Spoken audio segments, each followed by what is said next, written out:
come to the fray. And there are quarters, people who believe that, well, the GBA seems to have found its voice now that President Mahama is back in power. And others believe that, well, the GBA has always been vocal, not necessarily in the media domain, but also ensuring that they state their position on matters. And so we've got a myriad of conversations here for you. And yes, of course, one of the sad incidents that we're also dealing with, the alleged kidnapping of a lady, a 39-year-old lady, and now we are told that the kidnappers are demanding a ransom of 500,000 cedis. I've seen some very, very disturbing videos of the said lady, believed to be emanating from the kidnappers, who clearly are sending a message. That's what we get to hear on that. We'll have a conversation on that also on the show, and later we'll also bring you the newspapers and then get into the conversation on the things that are happening, the topical issues. But I'd like to also let you know that today we have an exclusive interview with the Health Minister, Kwabena Mintah Akandoh, a day after MahamaCares, the Ghana Health Trust Fund, was launched. So we'll have a conversation on that and look at perhaps answer all the questions that you have concerning MahamaCares. And so stick and stay with us. It's a mixed bag, a very interesting conversation and a lineup that we have for you. So stick and stay with us and be a part of the show. The good thing is that you're also a big part of the show, so you can join us on social media. We are live on Facebook, live on X, and also live on YouTube. You can join us on any of these platforms and also get your voices heard on the show. But let's check out the word of the day.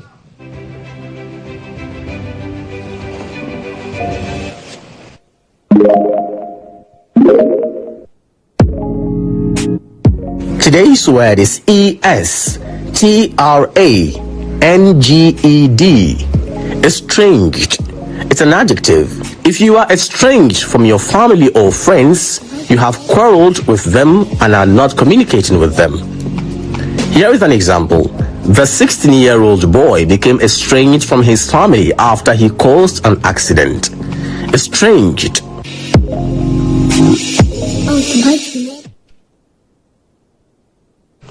So that's extra tall guy bringing us the word of the day, estranged. I think at this point, yes, Kodjo Mensah became estranged with Banini. So that's the word of the day, and I'm sure that you're adding to your vocabulary as well. But let's look at our quote for this morning.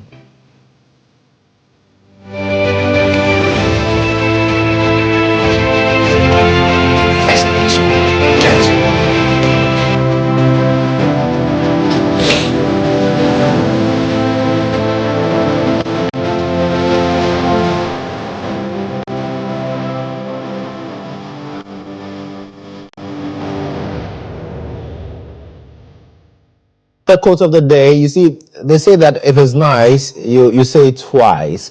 Go confidently in the direction of your dreams. I talked to you about this, that your dreams are so important that you have to be very confident, because nobody has your dream. Nobody has dreamed that dream. Nobody knows the dream better than you do. So it is incumbent on you to be able to now go confidently in the direction of that dream, because, hey, you're the only one who knows what exactly that dream entails, and you have the ability to be able to go and achieve that. So go confidently in the direction of your dreams. But let's bring you inside out now.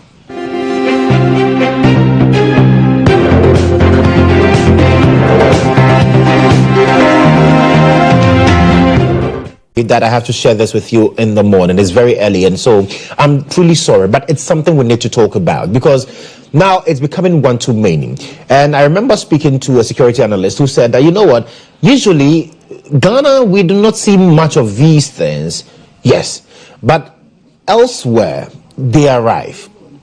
And now in our own very Ghana, we are beginning to see this. Now, when you listen to the audio that accompanied the video, you will be completely shattered, because now she's begging for her life. The kidnappers, the alleged kidnappers, say that they are not playing at all with her. So you know what, let's listen to the audio and then we can have a proper conversation on this.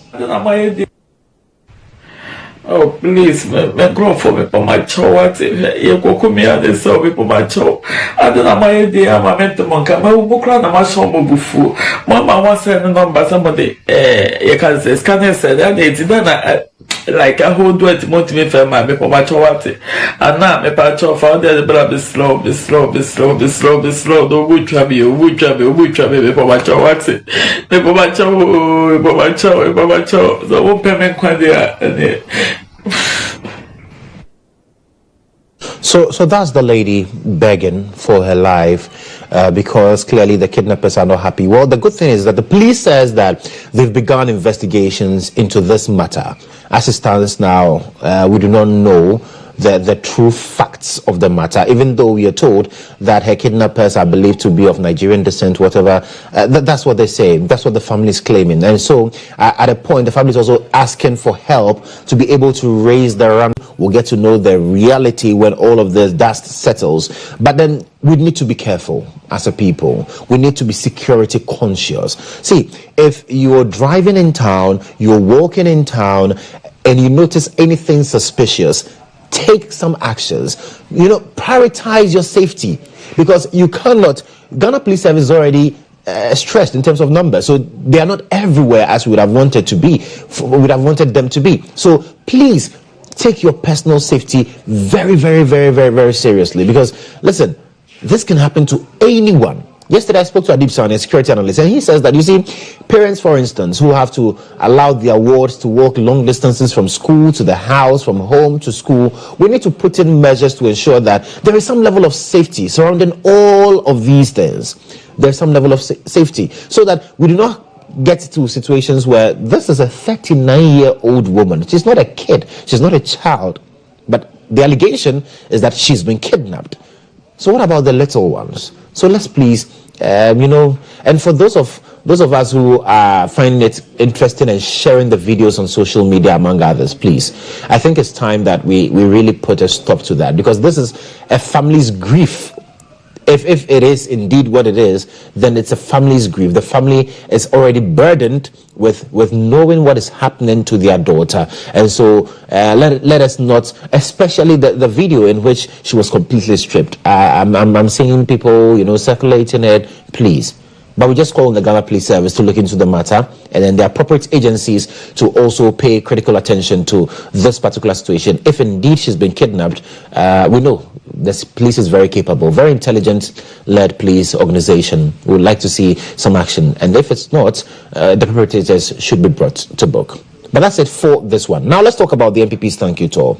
So yesterday, we heard reports of stabbing on his visit there, and then according to them, morally, and Kennedy enjoyed it. So why not? Of course, when these things happen, something small for the boys, it happens. And so they were there again, to put some excitement to it, and in their words, to give morale.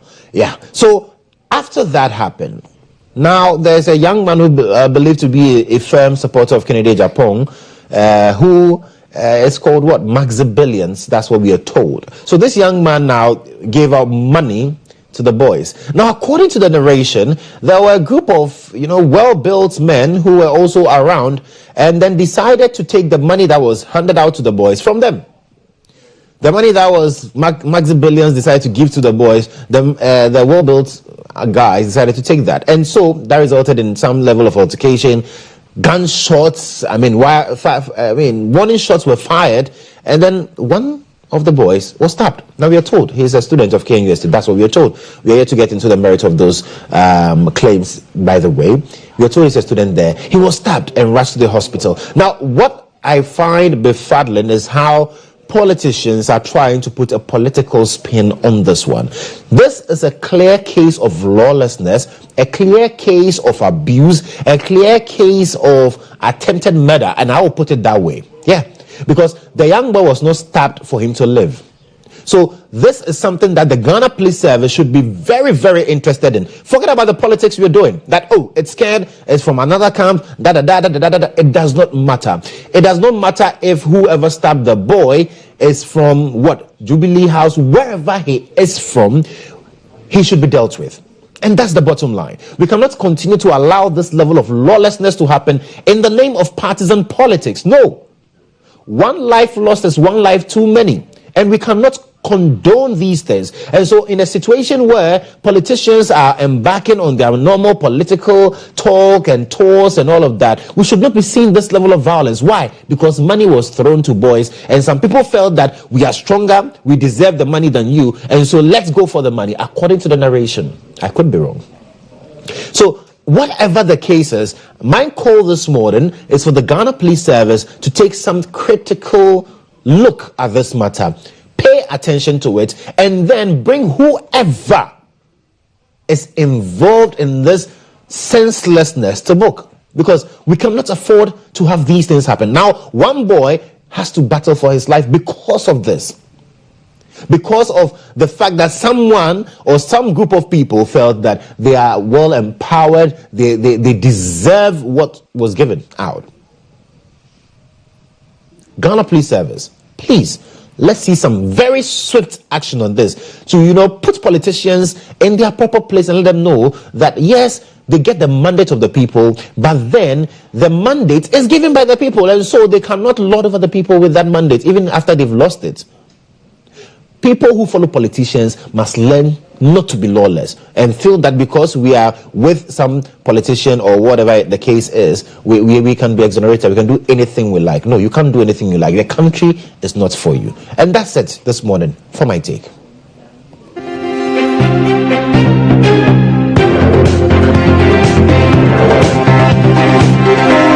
Of the legal domain, and it's a place that I would not claim to have knowledge about, but there's a man who is well versed in that area. The unfortunate part is that he's a sad man this morning. Your countenance is giving you away. Charlie. It's like the loss is so deep in your spirit that it is showing on the physical. PSG played we ball. Yesterday, PSG, they do we yawa. Oh, sorry. And I feel bad not only for you, but for my CEO, Bolare, as well. Charlie. So they had so much hope.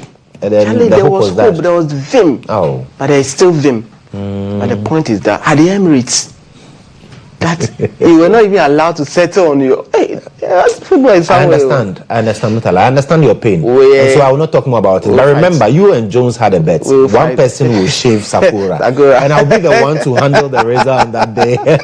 But it's time to bring you what is happening in the courts with Court Today.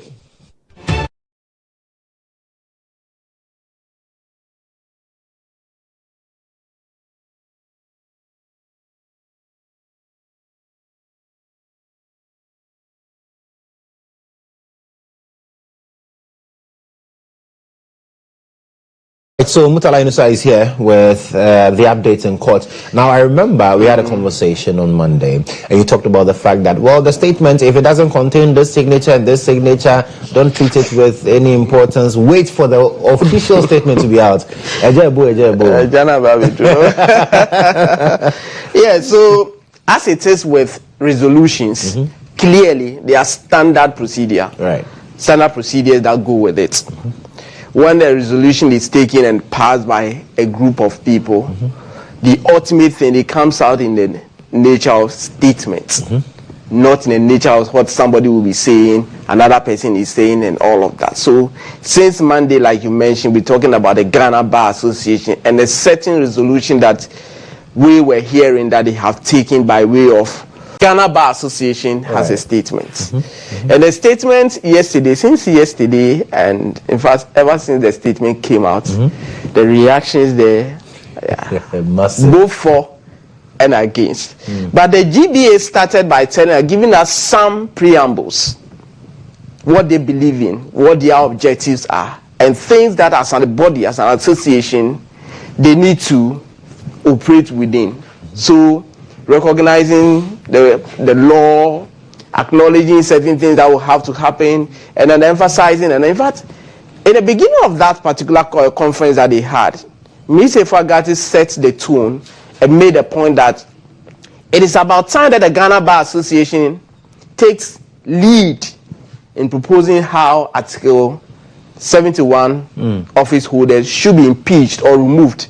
And this includes the instant situation that we find ourselves in with regards to the Chief Justice. Director, please move up a bit and let me highlight on some of the things that the resolution proper that the Ghana Bar Association passed. At the end, I'll give you an idea about, okay, so let's pause here. Calm down a bit for me.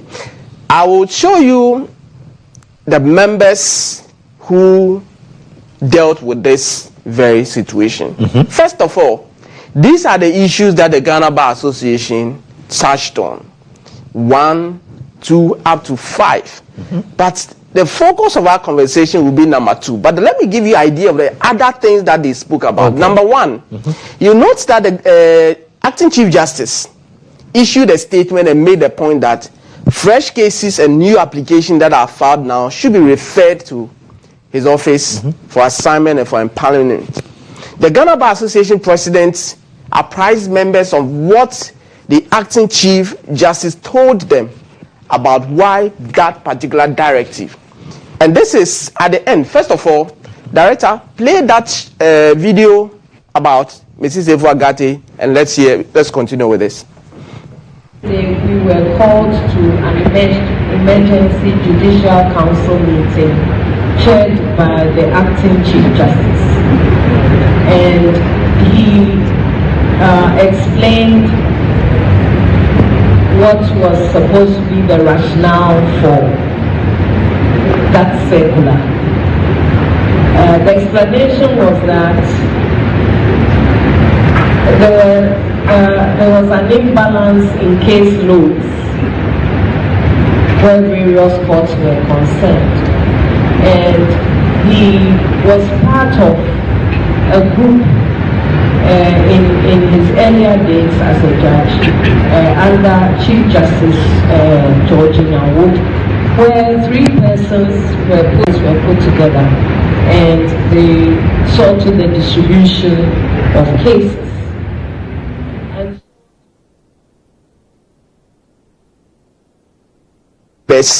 About the rationale behind the Chief Justice's directive with that memo to ensure that the acting Chief Justice, Justice Paul Bafo-Boni. So let's go back to the statement and the film with respect to the first point.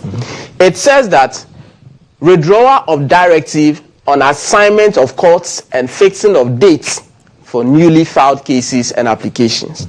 And this is the position of the Ghana Bar Association after briefing members with the tape that we just played. Recognizing that the directive by his Lordship, the acting Chief Justice, on the assignment of cases by his office is uncertain, and having regard to the importance of technology and the urgency of justice delivery, the Ghana Bar Association respectfully requests that this directive be withdrawn and the use of technology in the assignment of cases to the courts enhanced. So the question is, if the technology has existed all this while, why do we have imbalance of cases still pending in our respective courts? It's one thing that the GBA probably will have to come clear and all of that. Director, please move on to number 3. I'll come back to number 2 because it is the focus of our conversation this morning, and I'll be very brief with that. So let's go to number 2. Okay, number 3, sorry. Director, pause here. The conference also spoke about Galamsey. And in respect of Galamsey, the GBA is saying that Galamsey is a distraction of the environment. And this is what they say. Acknowledging the grave threat that illegal mining activities into Galamsey pose to Ghana's environment, water bodies, farmlands, and public health, the Ghana Bar Association, 1, unequivocally condemns the ongoing Galamsey activities across the country and calls for immediate, decisive, and sustained action by all arms of government, law enforcement agencies, and relevant stakeholders to eradicate the menace. 2, urges the judiciary to prioritize and expedite the hearing of Galamsey-related cases, ensuring that offenders are held accountable in accordance with the law without fear or favor. Then number 4, it talks about Boko and the conflict in Boko. And this is what the Ghana Bar Association is saying in relation to that. The Ghana Bar Association, noting with deep concern the conflict in Boko and recognizing the devastating impact on lives, property, and national cohesion, hereby resolves as follows. Commend the urgent, genuine mediation effort in the Boko, emphasizing the importance of peace, dialogue, and national unity. 2. Support the involvement of eminent chiefs across Ghana, whose wisdom, neutrality, and traditional authority are critical in fostering reconciliation and lasting peace. Again, they are making the calls for strong and unwavering support for the Ashanti-Hene. You know, he's leading the mediation. Otumfuo said to do the second, and all traditional authorities engaged in the mediation process, and urges all parties to cooperate fully and respect the outcome of the mediation effort aimed at restoring peace to Boko. So let's look at okay, so that brings me to number 5, where the GBA talked about the Ablekumanov unresolved parliamentary election results. Absolutely. Constituency Bako, MPs, all of them are saying thank you to their constituent. The GBA has a point to that, and it says that the GBA notes with concern the lack of parliamentary representation for the people of Ablekumanov despite their active participation in the December 7th election. Then he went on to make a call. The GBA calls on the Electoral Commission, the 2024 Electoral Security Task Force, particularly the Ghana Police Service and other related authorities, to take immediate and necessary steps to resolve the situation by completing the collation process and declaring the results of the parliamentary elections so as to uphold the democratic rights of the people of Ablekumanov. And this one is dated 26th of April. And a lot of people are asking questions about why 26th of April, because this letter or resolution was released yesterday, and yesterday was 29, but they had that particular conference on 29. Now, Director, take me back to the graphics on the main thing that I want to talk to you about on the suspension of the Chief Justice and what the Ghana Bar Association is saying in relation to that. And this is where the conversation is all about. Revocation of suspension. Revocation of the suspension. And the GBA is saying that the Ghana Bar Association calls for the immediate removal or revocation of the suspension of the Chief Justice as it considers the suspension to be unconstitutional. Interesting. Lot of reactions already. Considering the fact that the president, who is not a judge or a judicial officer, exercised his discretion to suspend the Chief Justice under Article 146 of the 1992 Constitution in the absence of a published constitutional instrument. I've heard a lot of lawyers say that it is not automatic, it is not in relation to all cases. Till more will come. Statutory instrument or regulations governing the exercise of his said discretion as required by Article 296 of the 1992 Constitution. So that is one of the things that the Ghana Bar Association is saying. And a lot of people think that the GBA came out with a statement on Monday that a lot of people think that they can align with that statement because they came from a position of staying in the middle where all parties can now consult the GBA anytime there's a dispute of that nature. But fast forward, this particular statement suggests to give a position that a lot of lawyers also depart from. But that one is a conversation that will go on. Exactly. The second point I talked about was enactment of regulations. And the GBA made the point that we need to start the whole thing and make sure that we get proposal, we get guidelines and all of it. And talked about the fact the GBA hereby also calls for the immediate enactment of clear and comprehensive regulation relating to matters under Article 146 of the 1992 Constitution to ensure transparent accountability and fairness in all processes involving superior court justices, particularly in the context of the impeachment or the removal of such officers, which include what we are having currently at hand, the issue regarding the Lady Chief Justice. So let's look at the next point. Release of decision on prima facie.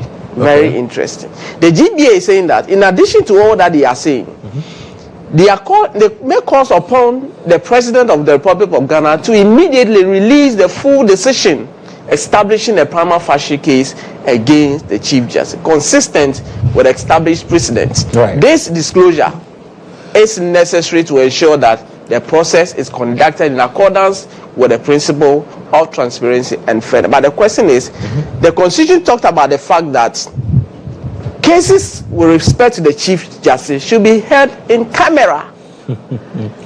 So no Friends who agreed that the President should revoke the suspension of the lady Chief Justice. So you can see Mrs. Eva Gatti, the executive of the Ghana Bar Association. You can see the former Attorney General Joe Gatti, Honorable Joe Gatti in the mix. Diana Sonaba Dapa, the former Deputy Attorney General, also in the mix. And then Kweku Bafo, that is the General Secretary. And of course Victoria Bath, who is the Vice President. All of them in the mix. So for the communique that is coming from the Ghana Bar Association, these are the members who attended the forum and then came up with that on behalf of the members of the Ghana Bar Association. So there's so very much, interesting. there's so much, Absolutely. I mean, about the termination of appointments, Asifua and the likes? Yes, so yesterday the Supreme Court had a brief section in relation to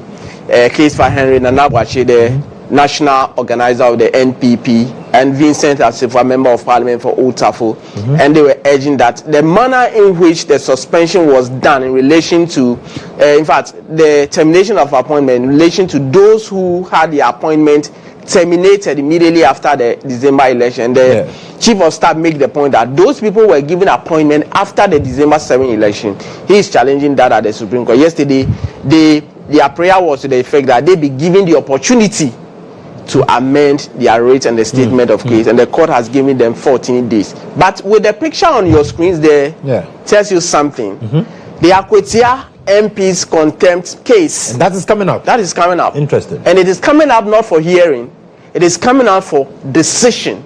Today is a decision day for the Supreme Court. The 5-member panel of the Supreme Court today will make a determination as to whether or not the High Court in Koforidua was right to proceed with processes that eventually convicted NS Yaokumi, the member of parliament, for Akwetia. And at the end, we'll know whether he should go back and fail. You note that the Supreme Court has restrained the High Court from proceeding to convict, to sentence him because of the processes before the Supreme Court. Today, the Supreme Court will deal with the issue, then we'll know the next line of action. Then, the last for the day.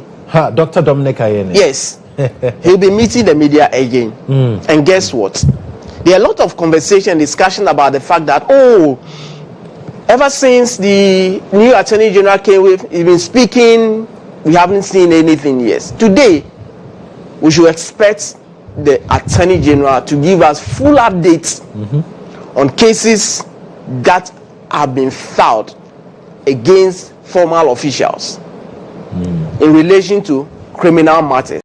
So a lot of people will be charged today. And that confirmation, the Attorney General will be speaking to the whole nation in relation to that at 1 p.m. But before 1 p.m., expect charges flooding the courts. Wow. Absolutely. It looks like it's going to be a very, very, very busy day. And busy day as well. Busy day. And so we'll keep our tabs open and get to know how it all pans out. Musala, thank you so much. Thank you, Joshua. Mensah. I know the gentleman is there to come and hit back at us now. Sorry on your loss. And sorry to all Arsenal fans. But now, that's To all Arsenal fans too. Yesterday, wait. Arsenal, we'll leave it for the last part. I had a song. I wanted to dance on a song this morning, but there's no time. So let's start off from para-athletics, okay? I know a lot of people are expecting Arsenal and all that happened yesterday. But then para-athletics is one sport that has been doing so well for Ghana. And we've seen that young boy, I don't know if you remember, some months back in March, we saw a young guy who is physically challenged, completing high jump in Cape Coast. Yes, from St. Augustine's. Guess what? He was moved into the national team of the para-athletics team, and he's gone on to actually get bronze in his first tournament. So, yes, yesterday he was at the Paralympic office to meet Mr. Samson Dean and present his medals there. So congratulations to Gilbert Ampia, and then in your shot there you see Zainab Issa. She also won gold and bronze in discus throw. So for Zainab is for discus throw, and then the young man there is for high jump. So I mean it was incredible. When you see the guy, he's actually 16 years. Yes, and he said that he was shy. Initially he was shy, right. But then his friends they spoke to him, and then told him, that guy, you have to be out there. Let's just get to listen to Gilbert Ampia speaking after that medal presentation. Because this is my first time to go outside, that is market, to win bronze medal for Ghana. So I am really happy. Those people who are disabled, they have to have talent. They can do it. They can prove it. Like it will help them better than doing their shy. Because me, that olden days I feel shy, but my friends encourage me to do it, and now see where I am. So I will encourage them to do it. I'm not under pressure, but I will do my possible best to win a medal in any competition I'll participate in. Yes, please. In the next 5 years to come, my vision is to qualify for the Paralympic Games.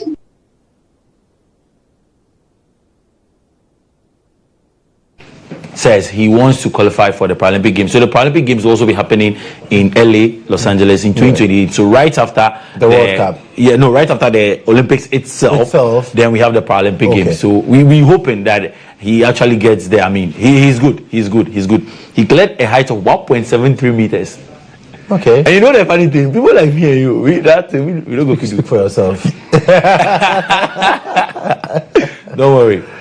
Next time I'll bring some pose here. Don't worry. I'm full of surprises. Okay. No stress on that. Also, the Paralympic president, the National Paralympic president of the Paralympic Committee, Mr. Samson Dean, has also announced plans for a festival, a para festival, a first of its kind in Ghana.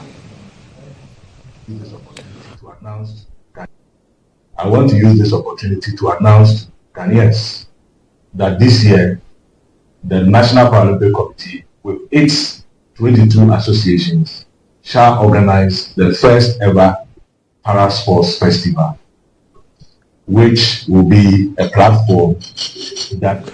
Right, so that would be the first ever Para Festival would see in Ghana. It's a good one. We hope that we'll get a lot of talents, just like Gilbert Ampia at a young age, getting it right, so that by the time they get to 2025, it goes well for para athletics in Ghana. Let's go on to the UEFA Champions League. Yes. Yesterday, could not sleep. He did everything, but I could not sleep, because you know what he had in his dream? Dembele. Yes, Dembele got an early goal. There you see that goal in your on your screens right now. 3 minutes. I told you that they didn't come to play, and that was the only goal. Arsenal could not score. So that was the only goal that hurt Arsenal yesterday. So the first leg ended 1-0, and the fans could not believe it. Like, I mean, they were like, Charlie, So is it the case that all of this happened because Partey didn't play? I mean, obviously.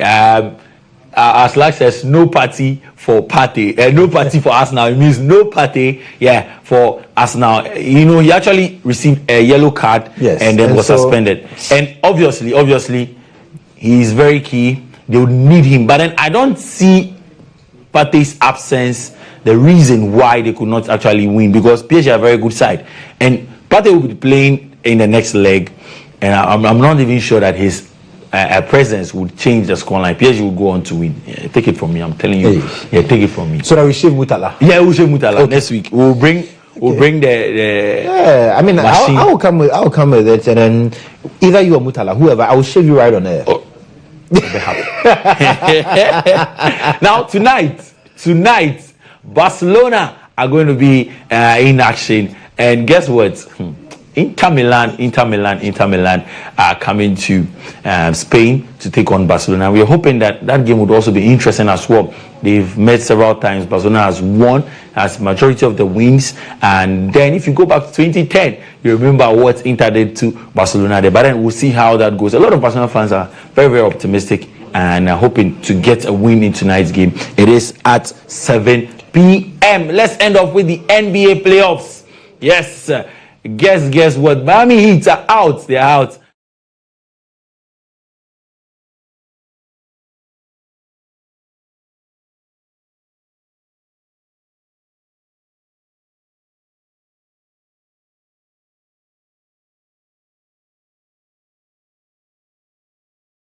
On the game at exactly 1 p.m. All right, that's great for sports this morning. My name is GHOne, ADZI. And he's outside. GHOne, thank you so much for sports chat. Now let's look at what the papers are saying this morning.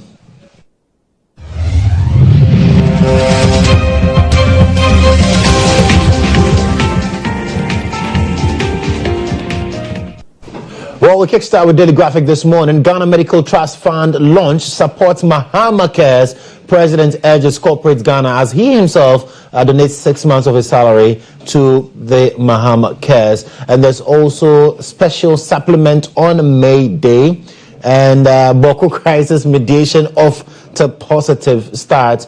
And then assist children affected by community mining. That's according to the CRI. And simplify tax laws to curb evasion. Abeku Jankwansa to government on the front page of the Daily Graphic. Now, I've seen people say, hey, John Mahama, 6 months salary.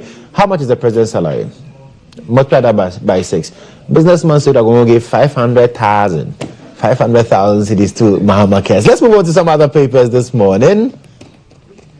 The Daily Guide newspaper says, poisoned, crippled, Ghana's kids pay price for galamsey. Sad one there. UPSA tax dialogue, experts call for reforms to address revenue leakages. And 3 Indians arrested for suspected gold smuggling.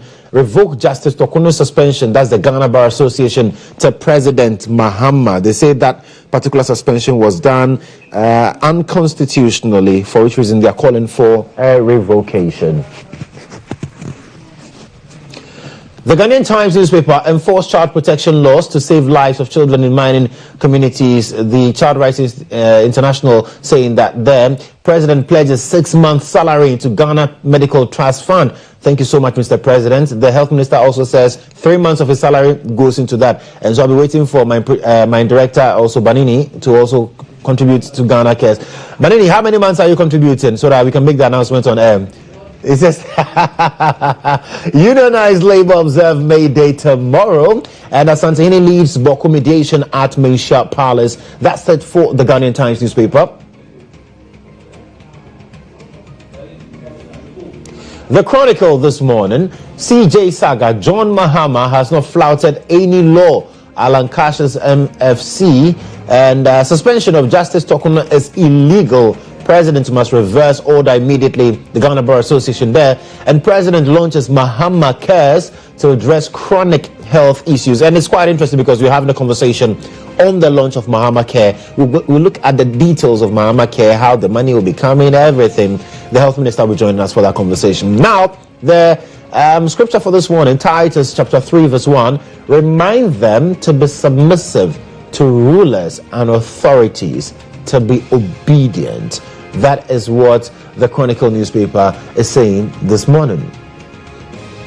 The Daily Dispatch, inactions of government was a major factor in our 2024 defeat. And MPP guru saying that Baumia has not shifted blame. Nana Kumia to Palgrave. And then MPP must unite for victory. That's according to Dr. Baumia. The Daily Searchlight also captures the GBA story. Says release prima facie decision on CJ. That's according to the Ghana Bar Association. Calls for withdrawal of suspension of Chief Justice Tokuno. And yet to receive salary. Mahama donates 6 months pay. Mahama says, controller says they are doing something. So he's not been paid since he became president. But then when all of that is done, 6 months goes into MahamaCares. Protect unsuspecting customers against Momo fraud. Media practitioners to MT in Ghana. Professor Uso Ansah takes over as new Executive Secretary of Lands Commission, and 2 convicted for human trafficking. That's the Daily Searchlight. The new crusading guide, GBA fires on all cylinders, demands full prima facie decision to suspend CJ, immediate revocation of suspension. Gamanche tackles water and sanitation challenges as he launches foundation. Dakwan Newman advocates inclusive policies and framework is also captured there. And RTI Commission fines Ghana Education Service 5,000 cedis for withholding information on interdicted Josek headmaster. The Custodian this morning also captures the GBA story, and there's also NEIP's Ejumera initiative to tackle unemployment. That's according to Erica J, the Daily Post. My final one this morning, the new publisher, bring back our Chief Justice now. Bar Association chase Mahama. Kufuor's Chief of Staff tells MPP, stop this messy thank you tour and public fights. And NEIP Ejumera unveils 40,000 jobs. So that's what the papers are reporting this morning, and you can quickly get a copy and get details of those stories there. But let's now simmer down with a video of the day.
Well, so once you hear that montage, you know clearly we're zooming into the breakfast review segment where we have conversations on region, national issues and have discussions on those matters as well. And this morning, it's like we do every Wednesday, an all-female panel. And so I'm the odd factor out, but yes, it's because of a reason, but I can associate with them. And so, yes, Awoke Kelly is a member of the NDC's National Communications team, and then Laura Musa Saka is a member of the NPP Communications team. Ladies, good morning. Good morning. I hope you're doing well. We can't complain. As for you, if you complain, I'll be surprised. I'm talking about life. I know. And I health. know. But how is it going so far? So far, so good. We thank God for life, and we thank God for everything that the president is doing so far.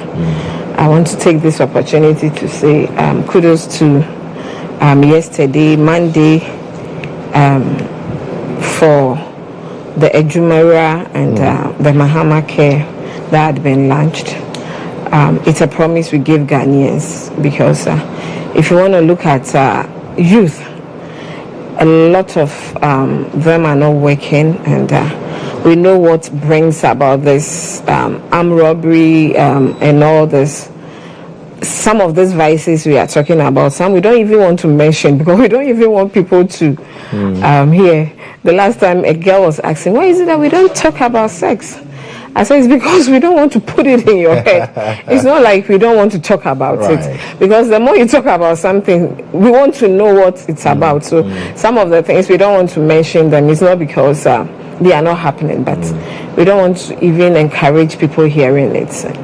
And we pray that people will take advantage of these initiatives, and at least let's get something doing for ourselves. If some of us have gotten some of these opportunities, would have done maybe better than we are doing now.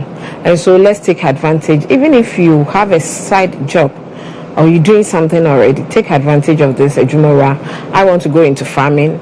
I've been waiting for some of these things, because I want to go into the poultry thing, then and I've really psyched my district.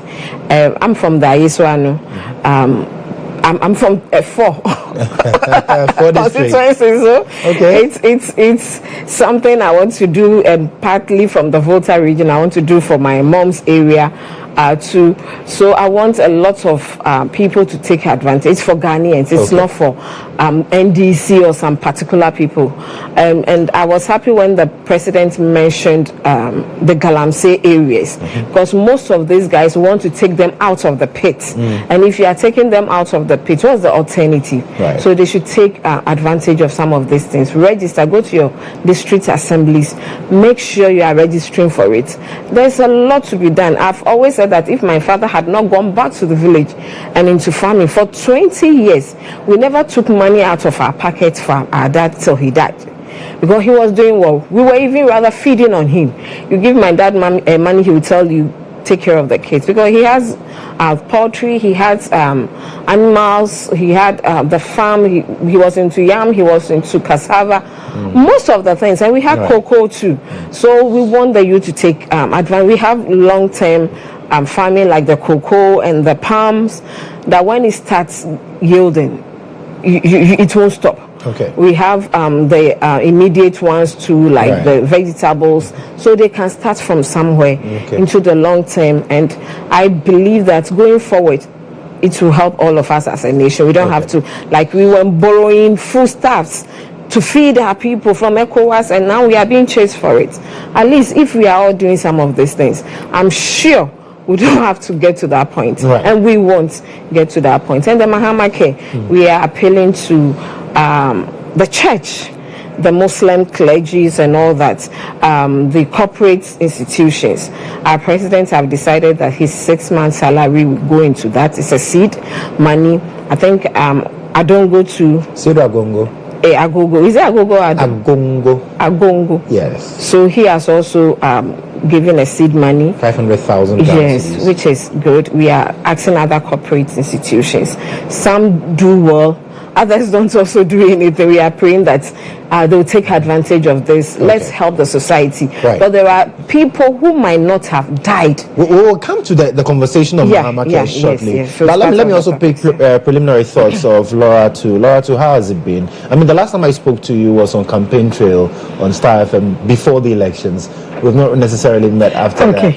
It makes sense now. Because when I saw you, I was like, we met. Yes. But I couldn't play because I've been here in a while. Yes, it was campaign trail on Star Yes. FM. Okay, now it makes. Because I remember, not being biased, but I remember the lady Tutua. Yeah. Okay, makes sense. But how has it been? I mean... And governments may change. Governments will go, governments will come. But whatever our core objectives are must be maintained. So youth employment, sustaining the economy is one of the key things. And I think that in the spirit of continuing, or the statement we make, government is a continuum. I mean, I would have loved to hear what has been made of the interventions that the previous administration, led by His Excellency Akufo-Addo, the state of those interventions, because they were quite impactful ones. We had the models under YEA, was the state now, the commercial agric model that employed over 11,000 youth was the state now, the interventions at Maslow, the interventions at National Entrepreneurship and Innovation, 1D, 1F, how we building on all those things. We don't need to reinvent the wheel. So it would be very good to have these conversations of job creation in the context of what our priorities are and what is being built on the internet. You don't fix what is not broken.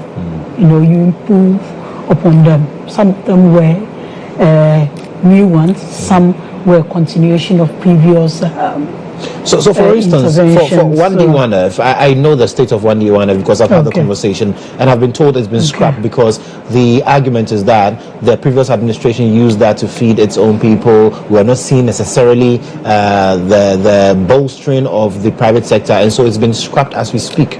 When they say use it to feed its own people, what's the meaning of that? So its own companies affiliated to the government were giving support when they did not need support, among others, and so it was practically not worthy to continue.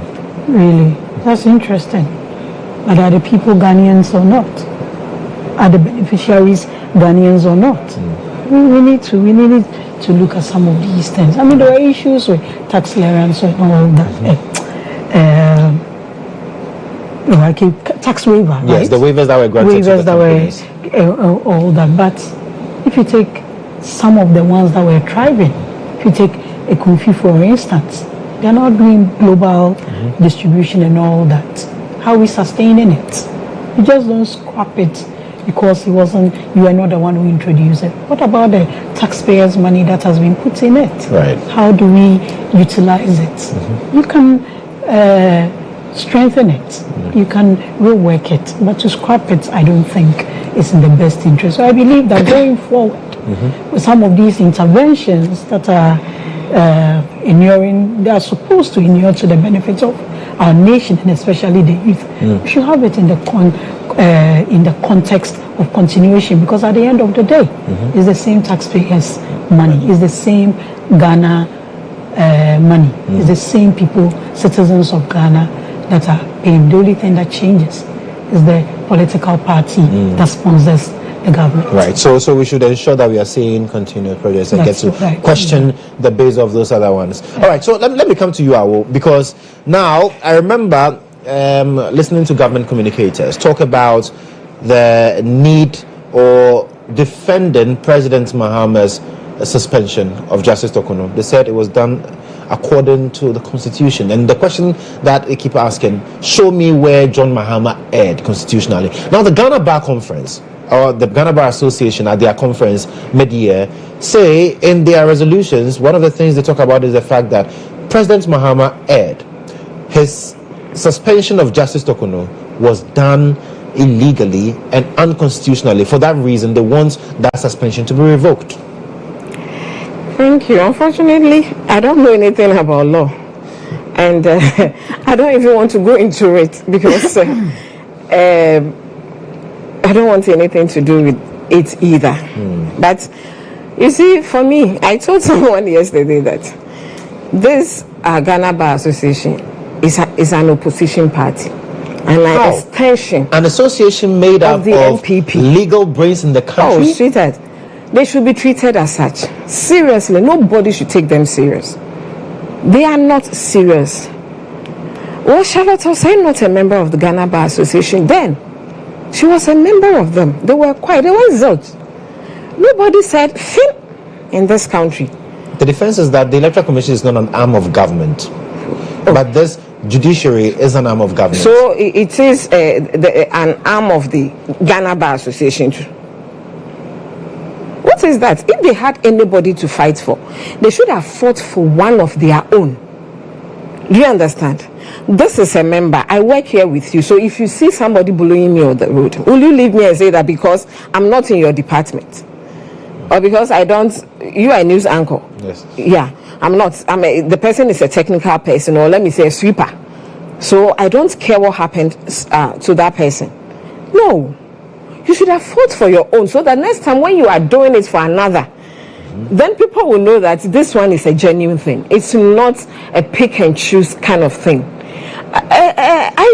We were in this country when the NPP made noise. I don't know if you remember that lady. Is it Laura? Laurentia Lamte. She was NCC or something.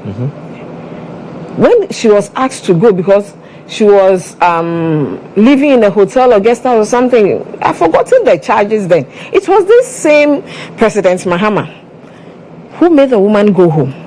Nobody said anything. That one, he was not wrong. That one, he was not being whatever. But today, you want to, because you are an extension. And the question I keep asking is, her chief, what's their title? The Chief Justice. Yes, her ladyship, eh? Yes. Her ladyship, Araba. Is she a member of the NPP? Because I don't get it. And it's like, is the MP, or maybe the lawyer is a former attorney general, an NPP member. So maybe he is trying to use the Ghana Bar Association through the back door. That's a very serious accusation against the Ghana Bar Association. No. That they are being used, manipulated into taking this stance. They should be treated just like that. Me, if you are not a politician, me sitting here, if I do anything around politics, you put me on that stretch, I don't care.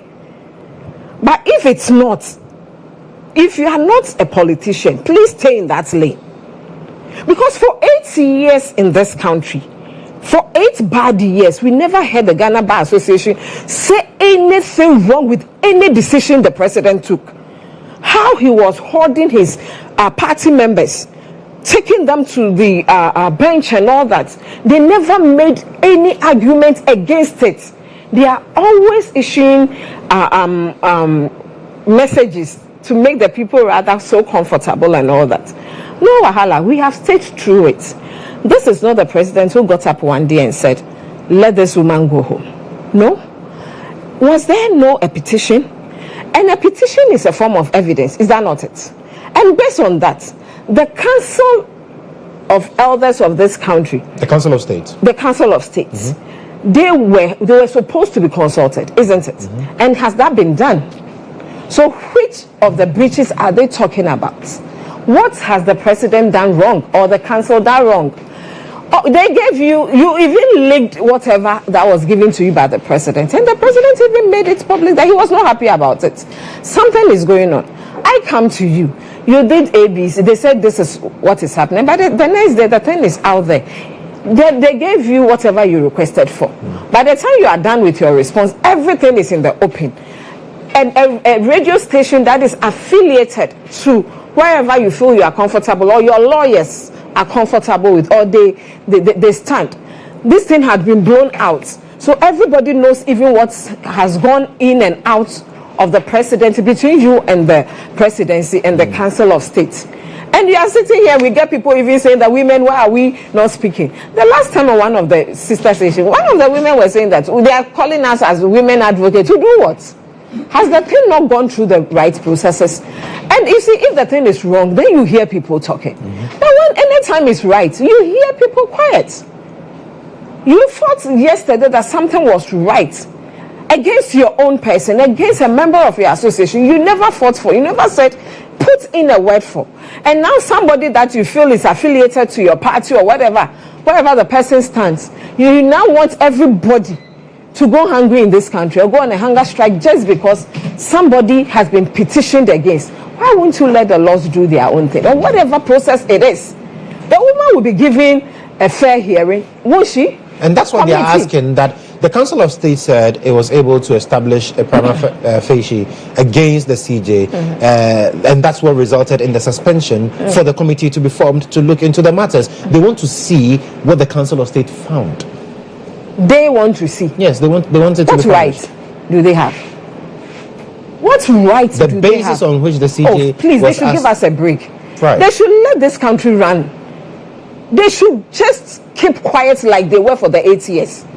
They should just zip it and give the law. Why not here when there was an issue and we saw her ladyship herself on a platform, I think behind a pulpit, telling us, after everything, the law is the law and it must be seen to be working. And so if the law is working, where from the Ghana Bar Association? Is it working? Because they say the law is not working. Which law is not working? John Mahama did not do that constitutionally. For which reason they want him to revoke that suspension? If a case has been found against you, you want us to allow you to sit in your own case. You set your own questions and you answer it by yourself. When you are done, you mark it by yourself. Who does that?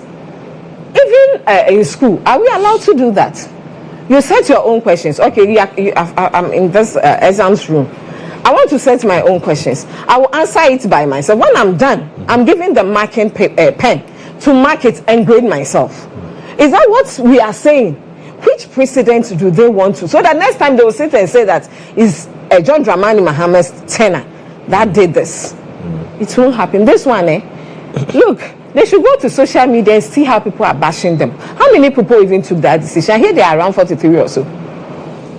Above over 500 lawyers in this country, 43 people. A lady that was seen on an MPP platform with a husband campaigning for MPP now takes decision for lawyers over 500 people. And we call 43 people's decision as a Ghana Bar Association, please. I'm hurt that I can't even go into the legalities of all these things. But you see, this is just plain and common sense. Those of us who are on the common sense side, they should give us a break. Right. We are not saying nobody hates this woman. If she will be given the opportunity, if she's not found wanted, why will she go back to her work?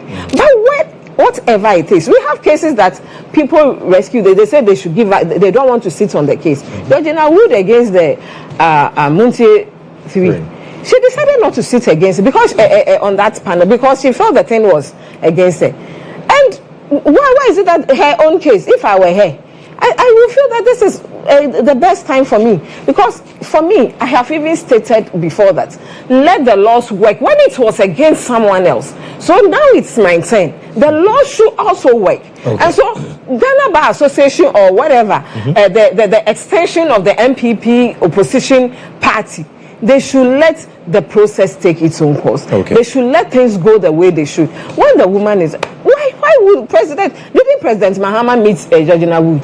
Did he work with her or not? He worked with her till he went out of power. He went into opposition. And so it's not like it has happened before, so it's something that he has planned it or predetermined something that NDC or the president or the government wants to do. No. Okay. A petition was even done before now. Do you know that? Yes. But the president decided to throw it away then. I remember even with President Akufo-Addo, the petition was done against Sofa Akufu, her ladyship. He threw it away. He decided not to look in. That was his own thing. But we are saying that we are resetting this country. And every part of it, We kick the executive out. We kick the legislature out. If it's your time, they say we shouldn't touch you. But this is something that has come against you. And a lot of the people that brought this case, you responded to it. Some of them, you didn't go. One of the cases that I took interest in, the one that you said somebody was, in court, that thing they say that you have done. What's the name? I forgot it. Please let it come. When you say something in court, yes, or you do contempt, you even jail the person that day, and the thing was not even recorded. The person took the case to Shraj, and because there was no recording of the fact that the person was jailed, and the whole insult you gave the man was not recorded or was not in that whatever thing you people do in court, the person couldn't get justice for himself, and you want the person to be happy. And when you responded, how did you respond? The thing about you going on a private and using it for your personal gains, your husband, hey, I didn't know that thing was good. Some of us, we want to go to the law school and see if you can get up there. Maybe we stop politics and get to that seat, because I've realized that those places are sweet. Because, you know, sometimes when people behave as if this politics, I'm not getting anything, but when they are asked to go home, then they are crying. What is in there that you don't want to at least excuse whatever investigations that will go on? Okay. And if I were here, I would even love it more. So at the end of it, okay, I gave you the chance. Now what is there to find against me? You didn't find anything against me. So can I go back to my work? Yes or no? Then we know that. So they should stop fighting this thing. I don't think this Ghana Bar Association, forget them. For me, they died long ago. Wow. They don't exist in this country.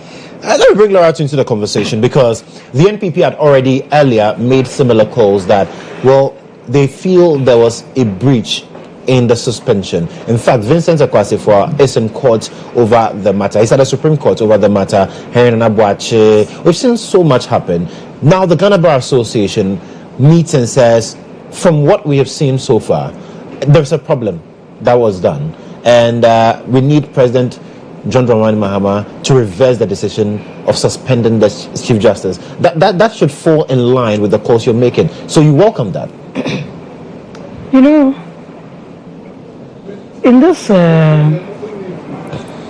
business of politics and governance that we find ourselves in, and I'll just jump into the field of common sense, as I will stated. Did you see the rage in her? I think in law, motive can be evidence. So let's use this common sense scenario. We are in the studio, and I threaten to pinch Awo, but the cameras are on us. When the cameras go off, and Awo accuses me of pinching her, won't you doubt my innocence? Because it's premeditated. Right. I may have done it. I may not have done it. But the fact that I told her I'll pinch her, that's evidence. And it can add on to what informs conviction. Right. Correct me if I'm wrong. I'm not a legal person, and I think at this point in time in my life, I don't think I want to be running. I want to be running after young lawyers in the name of pupillage. So I just stay in my corner. But let's go on it on a serious note. Look, the Ghana Bar Association, as I know, has been consistent with defending the independence of the judiciary. They have also been consistent in calling out people or presidents who do things. And where does the NDC want to take us? To me, and from all indications, they want to destabilize the judiciary. The only safe haven for any ordinary Ghanaian to seek justice. We may have our issues with some just, and every community, they are bad nuts. So we may have our fair share of experiences with lawyers may have a fair share of experiences with judges. That hasn't stopped us from seeking redress from the court of law. Today, if I do anything you feel infringes on your human rights, where do you go to? Seek justice at the courts. Seek justice at the court. In 2012, when the New Patriotic Party, led by then candidate Akufo-Addo and his running mate, Dr. Mahmoud Bawumia, when we had issues with the court, with the elections, where did we go to? Did we go to the EC or went to court? We went to court. A decision was made. What did President Akufo-Addo say? I disagree, but I stick to what the courts have said. Right. You come back with his future in politics. Came back in 2016, more. 2020, when the NDC, led by now President Mahama, then candidate Mahama, had issues with the election, where did they go? Seek redress at the courts. They went to the courts. So if I say that is our safe haven, and that is where we all run to, irrespective of the challenges, we all need to make it as a responsibility to protect the independence and stability of the judiciary, whilst we all forge ahead to make it better. But in the case where the NDC, yes, and like you heard, I will say, consistently say, show me where John Mahama erred. Because John Mahama followed the Constitution. If President Mahama was really doing this out of the love of country, I don't think we were having this conversation. But what haven't he and the NDC said about the courts, and especially the CJ, to the extent of even mimicking how she preaches in church, to the extent of calling her the women organizer of the NPP. I don't want to delve into the issues of equalization and that a woman was sacked and another woman was it right then? Do we benchmark with the wrong? Are we moving forward or we are retrogressing? Not to denigrate any institution in this country, but the EC itself, when it has issues, where does it go to? The issues we are having with all the issues, including the recent Ablekuma North issue, where are we dealing with it from? Right. In the courts. But you see, when you make up your mind, like that's why I talked about motive. What didn't they say? The president now went as far as calling the courts unanimous FC. Talked about packing courts. Talked about putting NDC judges. These are statements on record. So if such a person comes, the people of Ghana give him an overwhelming endorsement in the name of come and build the country. So they are resetting. And you want to come and send us back to the days vis-a-vis the history of the NDC, from PNDC, from revolution, from their issues with judges, from the pardoning of Mintah. Do you think any well-meaning Ghanaian should trust that they are doing this in good faith? I'm not a lawyer, but the Ghana Bar Association is made up of lawyers in this country. Yeah. Some of the best, led by some of the best. Go for their mid-year conference, which I'm told was planned prior to this decision being made. Release a statement. You know how you make a contribution, even us, ordinary citizens, even when you make a post, even on your socials, people come and give you more information. True. So they release a statement. Then people start talking about it and they have further information. They go to their conference and pass a resolution. Are we not supposed to be looking at the merits and demerits rather than chastising them and using printable words like the NDC has been using on the Ghana Bar Association? Words and descriptions that I shudder to repeat. Are we building a nation based on rule of law or the whims and caprices and emotions of people in power? We need to clear that. Right. That is why I will maintain that this is a premeditated political vendetta against the CJ's person. Because all these... But what do you think? What do you think the NDC has against the CJ? They should tell us, to the extent of calling her the women's organizer of New Patriotic Party. Was Madame Charlotte Osei, with all due respect to her, was she a member of the NDC? Is that what they are telling us? It was wrong then. Do we build on the wrong or we right the wrongs? They should tell us. And you see, it hurts me because sometimes we forget about the God factor in these things. But have you also thought about it? Why will Ghanaians give, to put it in Ghanaian parlance, a receipt candidate the mandate to come back and rule us? What did the NDC push their candidate on? Experience. He's been there before. He knows the issues. He can deal with them. He comes for his second term. And we are going back into the dark days. Is it a case that the NDC wants to put, the NDC government, led by President Mahama, wants to put fear in judges? You think that's what is being done? They should tell us. Is it that they want to put fear in the judges so that they can have their way?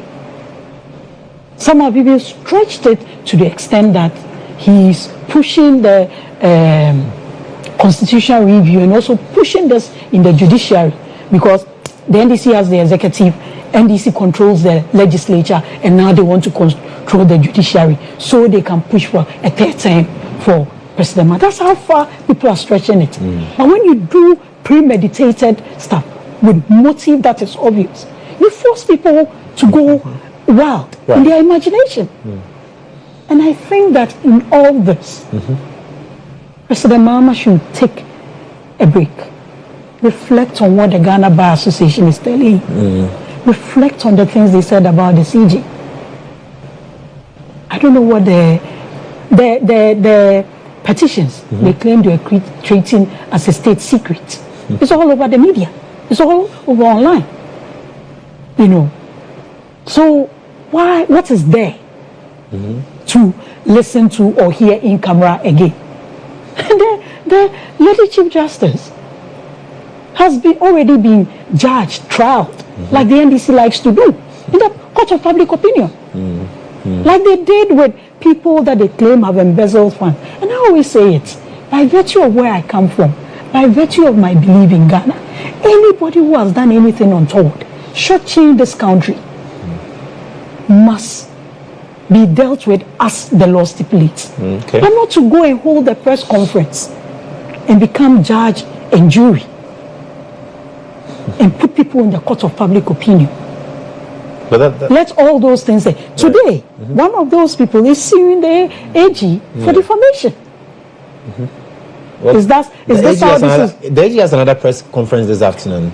I mean, is it? But the basis we're told is to update Ghanaians on the work of the AG, on what the AG is doing, so the Ghanaians know that their office is working. Because of the propaganda and populism they used. So they are throwing due diligence to the dogs.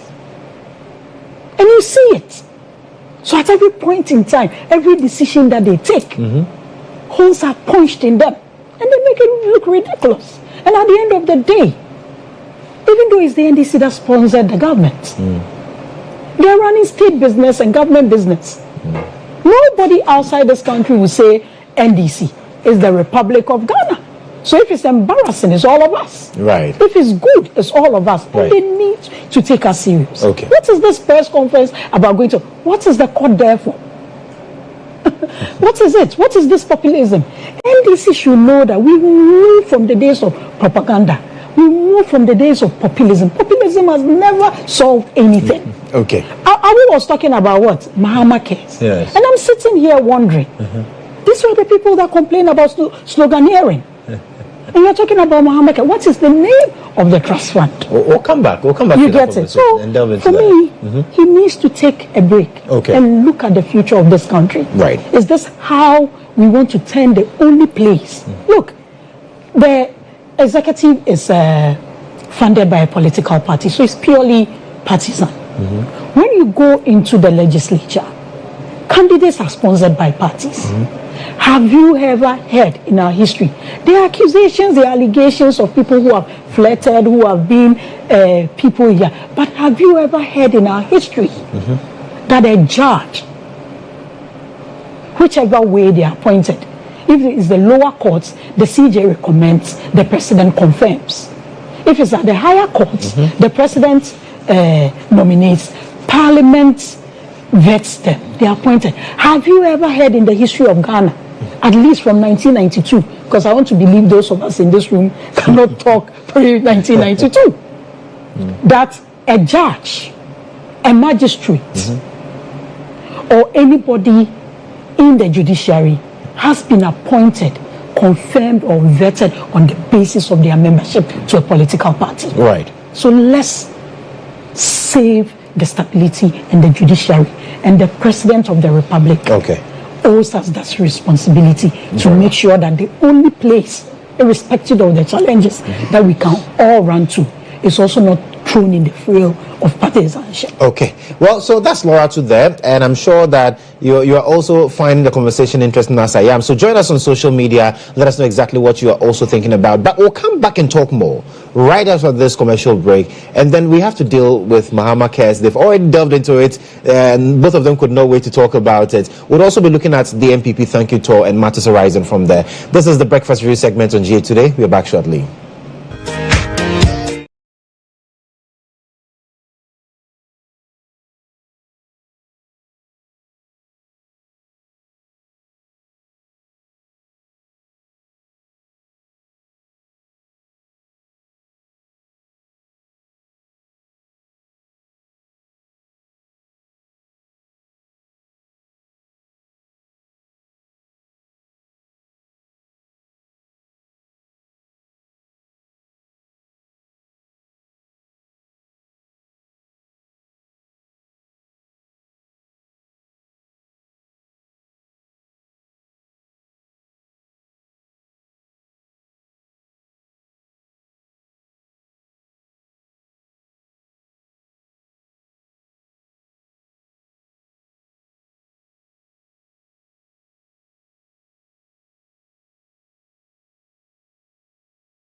So we are still live here on GHOne Television. It's the Breakfast Review segment. We are having conversations on raging issues. I have here Awoka Kelly from the NDC and Laura too from the NPP. We're talking about the Ghana Bar Conference, that the conference that was held last week and matters arising from that. Now they have called on President Mahama to revoke that decision to suspend the CJ because they believe it's unconstitutional. But yesterday we saw the launch of the Ghana Medical Trust Fund, christened MahamaCares. And the president says, well, even though he's not been paid yet, his official salary, he's dedicating 6 months salary as seed fund to the trust fund. And we saw some other people join. One professor also donated $1,000, US dollars, I should say. We saw other people. In fact, the health minister who will be joining us shortly on the show also indicated that 3 months of his salary clearly going to MahamaCares. And then Saidu Agongo also said, you know what, 500,000 Ghana cedis, I'm putting that in the care. And that is supposed to ensure that we have enough money to cater for chronic diseases. You are excited about it. Yesterday, the launch, we saw all that happen. You couldn't wait to get a bite on that. Yeah. Now, the question that has been bothering my mind is, how sustainable will this be? Especially if you are getting, it has to depend on funding from people and churches like you were calling earlier. Yeah, like I started saying, we're calling on all who are capable to give back to society, especially our corporate world. Right. And we know they are doing much for our people. And so they should continue. And this is a better and a good one. Because I believe that a lot of people wouldn't have died or will not die if there is funding for some of the ailments they go through. If you look at, I was in UGMC when because of 2000, a woman died. And since then, I had never been able to go to the hospital if it's not me. Because 2,000 cedis, it's money. But there are times you don't even have 100 cedis on you. But 2,000 cedis, because of that someone has to just lose the life, the family, and then you could see when I saw the children cry. I had to go and hide somewhere to cry. And I was like, I wish I knew earlier. I don't have it. But maybe we could have looked for it somewhere. I remember a guy for some time, I wasn't hearing from him. So when I was going through my phone, I saw, let me just call this guy. I called like 2-3 times. So the third one, I saw if he doesn't pick. Then he picked. He said he nearly killed. He was going to commit suicide because his son got bent and the boy is in the hospital where to get even money for transport. And because of that guy wanted to commit suicide. I left the child in the hospital. And you see some of these little things, when you hear them, so I had to follow some people. I started calling people, this is the issue. He sent me the pictures, I sent to people. Some responded positively, others said they don't have, you can't kill them, it's not by force. And so the later he was able, and he will not stop thanking you. And so if there is something that is coming from the state, or there's a state funding, we know how traumatizing it is when you hear that a family member has kidney, has liver, cancer. And it's like sometimes we just give up on those people. They should go and die or just let them die. I remember I was on set with someone who mentioned, and we're talking about when those dialysis machines broke down and all that. I said, when you get this thing, just tell yourself you are dying. So go and sit at home and die. A woman, a lady, and I'm like, huh? Because of politics, you can say this. No, at least try. You know what? My father fell sick a day and he died the following day. He was, from the life I lived knowing my father, he's never slept in the hospital. And from what I was told, when they were taking him to the hospital, I mean, that hospital down, Mama Faminko, in that hospital down. So, and I was like, he should at least let us spend small on him before dying. You wish you can even do it for the person. At least you know you tried and it didn't work. Right. So to look at money or to wait for money, and because of money someone has to die, sometimes, anytime I hear someone, especially when the person is strong, dies because of couldn't get funding on. Yeah. So for me, this thing, every time I wake up, I pray that it happens soonest. Okay. And so when last week I heard that this thing will happen yesterday, I was like, God bless the president. God bless everybody who is connected to this. Whoever brought up that idea, because people are dying for not that God wouldn't have saved them, medicine wouldn't have saved them. We know there are people too, there's money, but they still that one is on a different line. Sorry, I have coded. No, it's fine. And so for me, I'm very passionate when it comes to certain this and a little emotional too. And so I'm grateful this thing is happening. Those who have given out the seed money and the minister, I know his passion towards, even when he was a ranking member, you know how he went about all those things. And we pray that people will come and support so that it can be sustained. The president's 6 months will not be the only thing, I'm sure. Every other person, the Catholic Church, we know they have money. We are calling on them. Some of us are calling on them. They should help. We know they do a lot for the nation when it comes to health. They have, when you go to St. Dominic's, it's one, I know someone from Accra who, that's why is it Akwetia or something? He still goes to hospital there because they don't stop. And I'm sure we can do it. Okay. Why is it that others are able to do it, but when anytime it's Ghana and we are kind of, this thing cannot work, and it will work. It will work. And it will take myself, you and everybody else. This is including not for, Laura. Sure. Because it is not an NDC or an MPP thing. It's for our health. It can be anybody. It might not be me. It can be a family member. It might not be here. It can be a family member. So that it won't be a thing that we won't support it. It will not happen. We won't let it grow. At the end of it, one day, then you see that your daughter, you see your son, you see a close family. Anytime you are evil when it comes to good things, I pray that happens to you. So that you know how it feels like. When good things are coming, how we can all support and make sure that it stands. Kudos to everybody who thought of it into the manifesto. And I'm so happy that the president is waiting. I said that within these 4 months, it's as if all the promises we gave, we've done it. And so it's rolling. We are resetting. And it will happen. The health sector must also benefit. And so the nurses and the doctors, we are going to give you what it takes so that you can also give us our best. Because you know, when there's no money and the doctor is even willing to help a patient, it's something else. So another promise ticked off. John Mahama says, I promised Ghanaians, I have delivered. MahamaCares now launched. Joshua, health, I have maintained as no color. Health is wealth.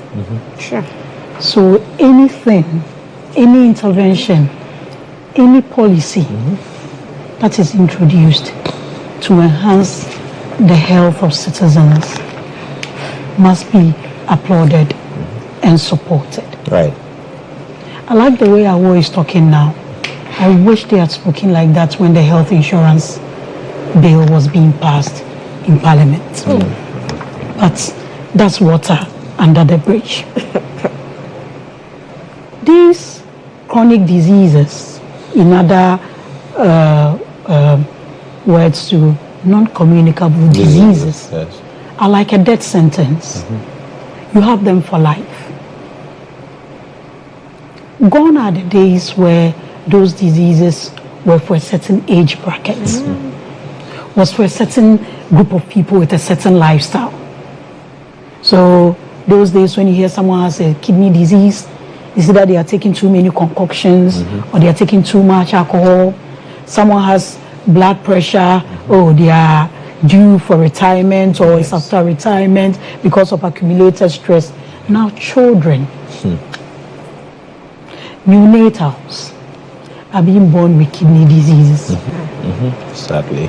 Because of our practices, because of our choices now. So anything to deal with non-communicable diseases should be looked at and looked at well.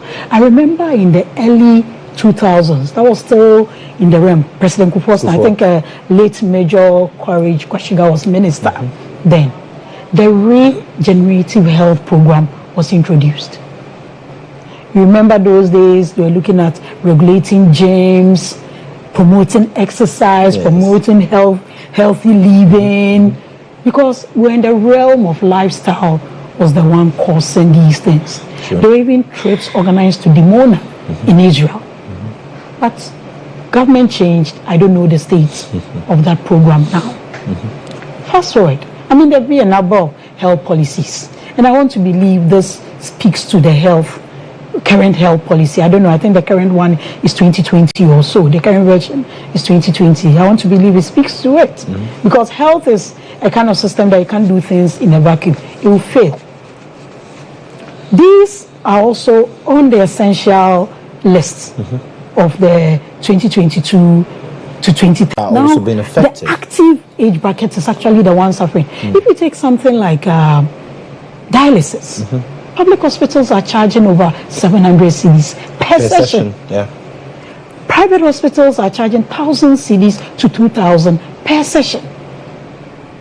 Let's look at our circumstances. Let's look at our poverty areas. For some of me, someone like me, that comes from the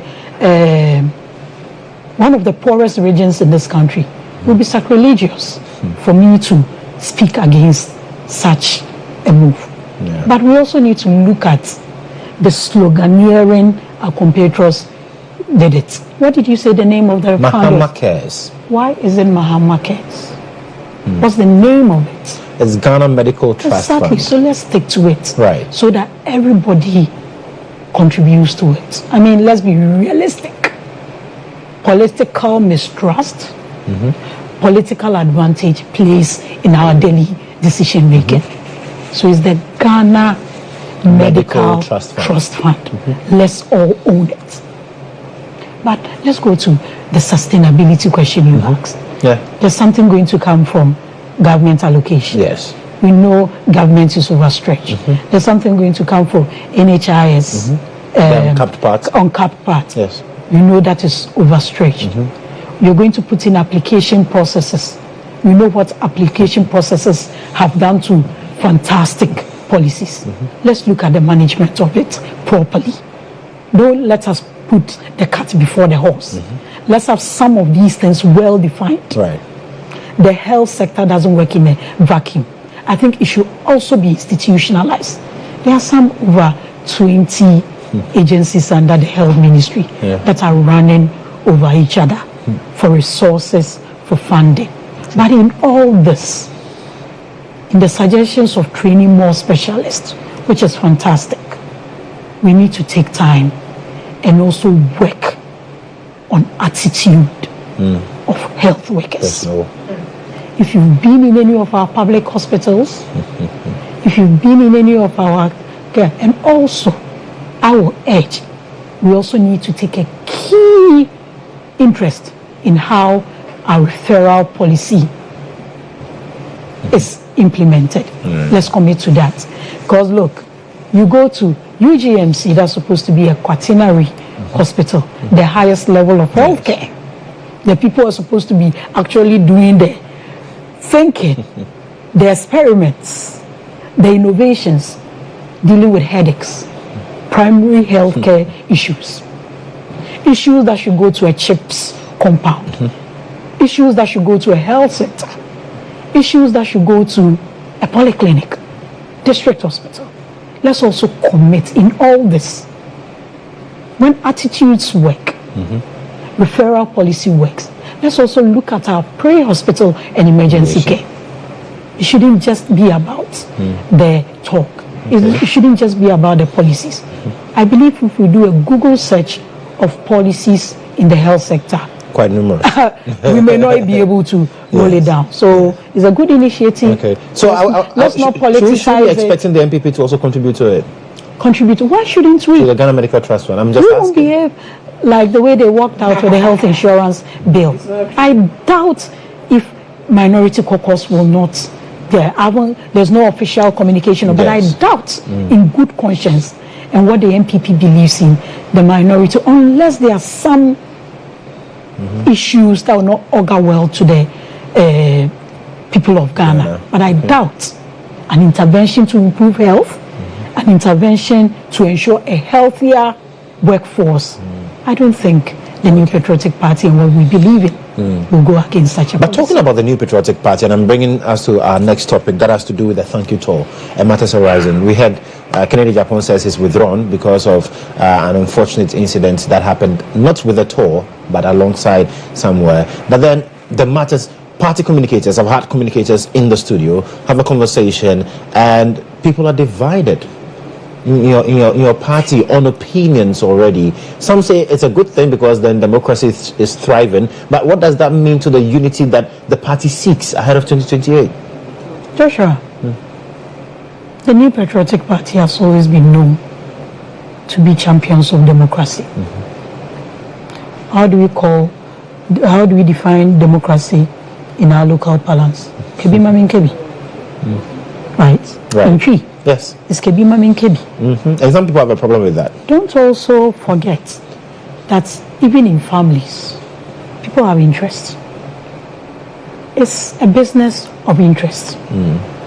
The problem I will have is when you want your interest to override the greater interest. What is the symbol of the New Patriotic Party? It's the elephant that we all rally around. What does our anthem say? We either win to save Ghana, or we shall win to save Ghana. So at the end of the day, is the progress of Ghana unity in what? Development. Okay. That the NPP believes in. We've come out of an election.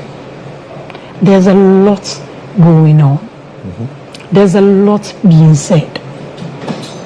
If you are being accused falsely, as a human being with blood and emotions, your first inclination will be to defend yourself. But it takes a strong person to sometimes restrain on some of these things. The Thank You Tour has never happened like this. It's always either the candidate who carries the party along. Even at the constituency level, it's the candidates who carry. The executives themselves at the various levels do their own form of thank you. So what changed? Everybody has something to say.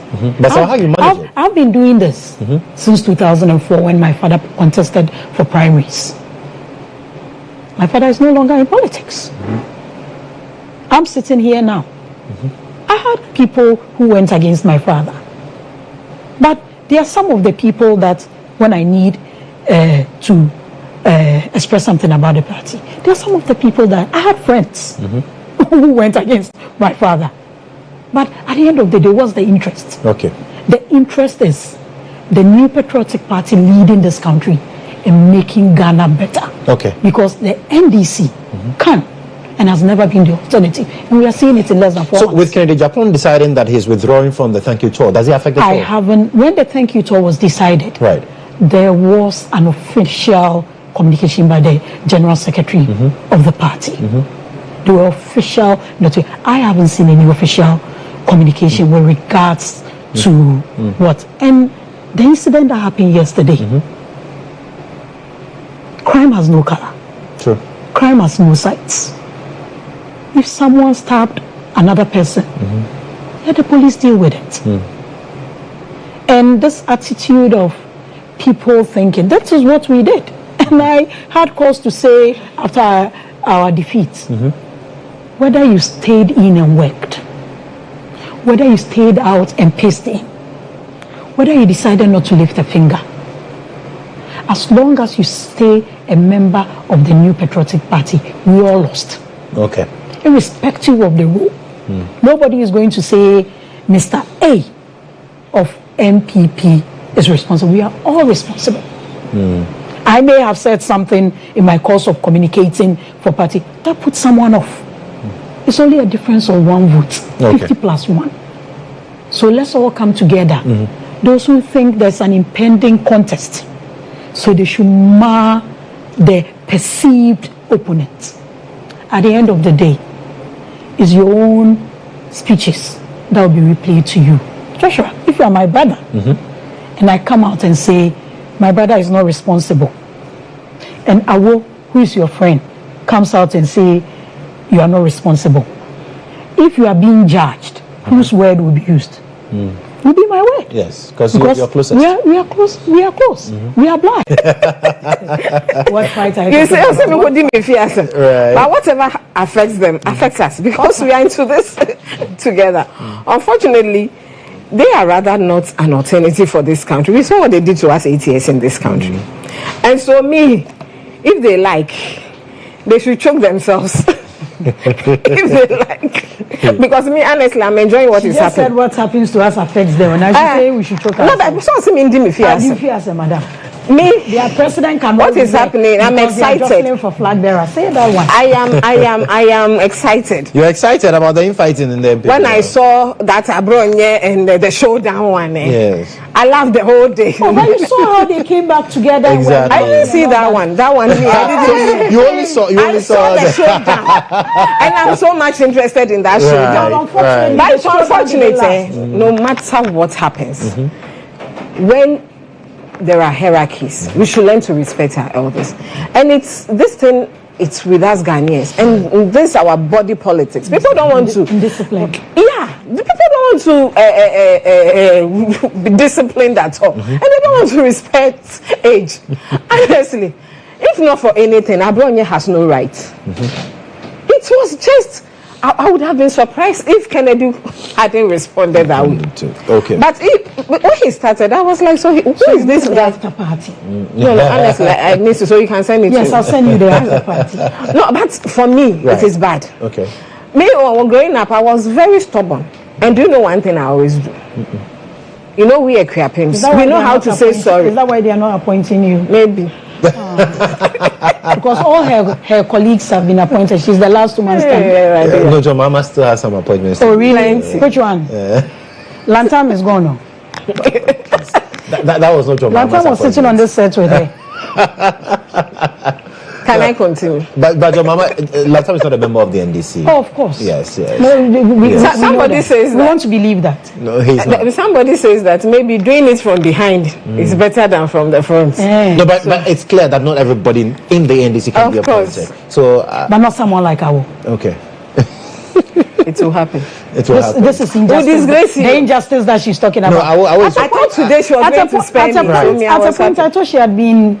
She's a resident. You know, she's not allowing you to make your point on the MPP. Go ahead. She's not allowing you to make your point.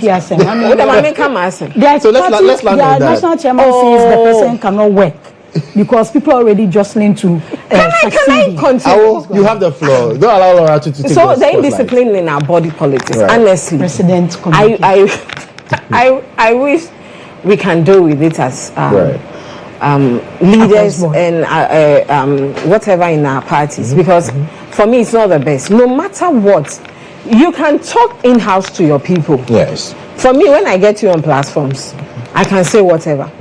But I don't think it would be right for me to come and sit here and speak against an appointee. Then I won't even have to come and speak about it. I'm not around to come and speak on it. Yeah. But for a party member, no matter what happened, we all did wrong. We lost elections.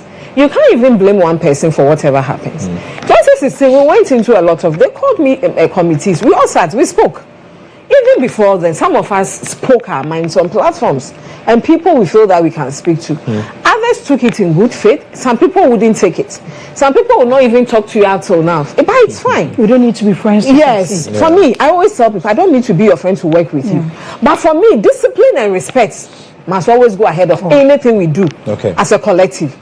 So you don't take advantage for things when they happen and you feel that you are vocal. I can speak my mind, I can say anything because of that. Anything that comes out of your mouth, you just say it to people. So what would be the advice to Laura To's party now? She should be advising their party. They're looking at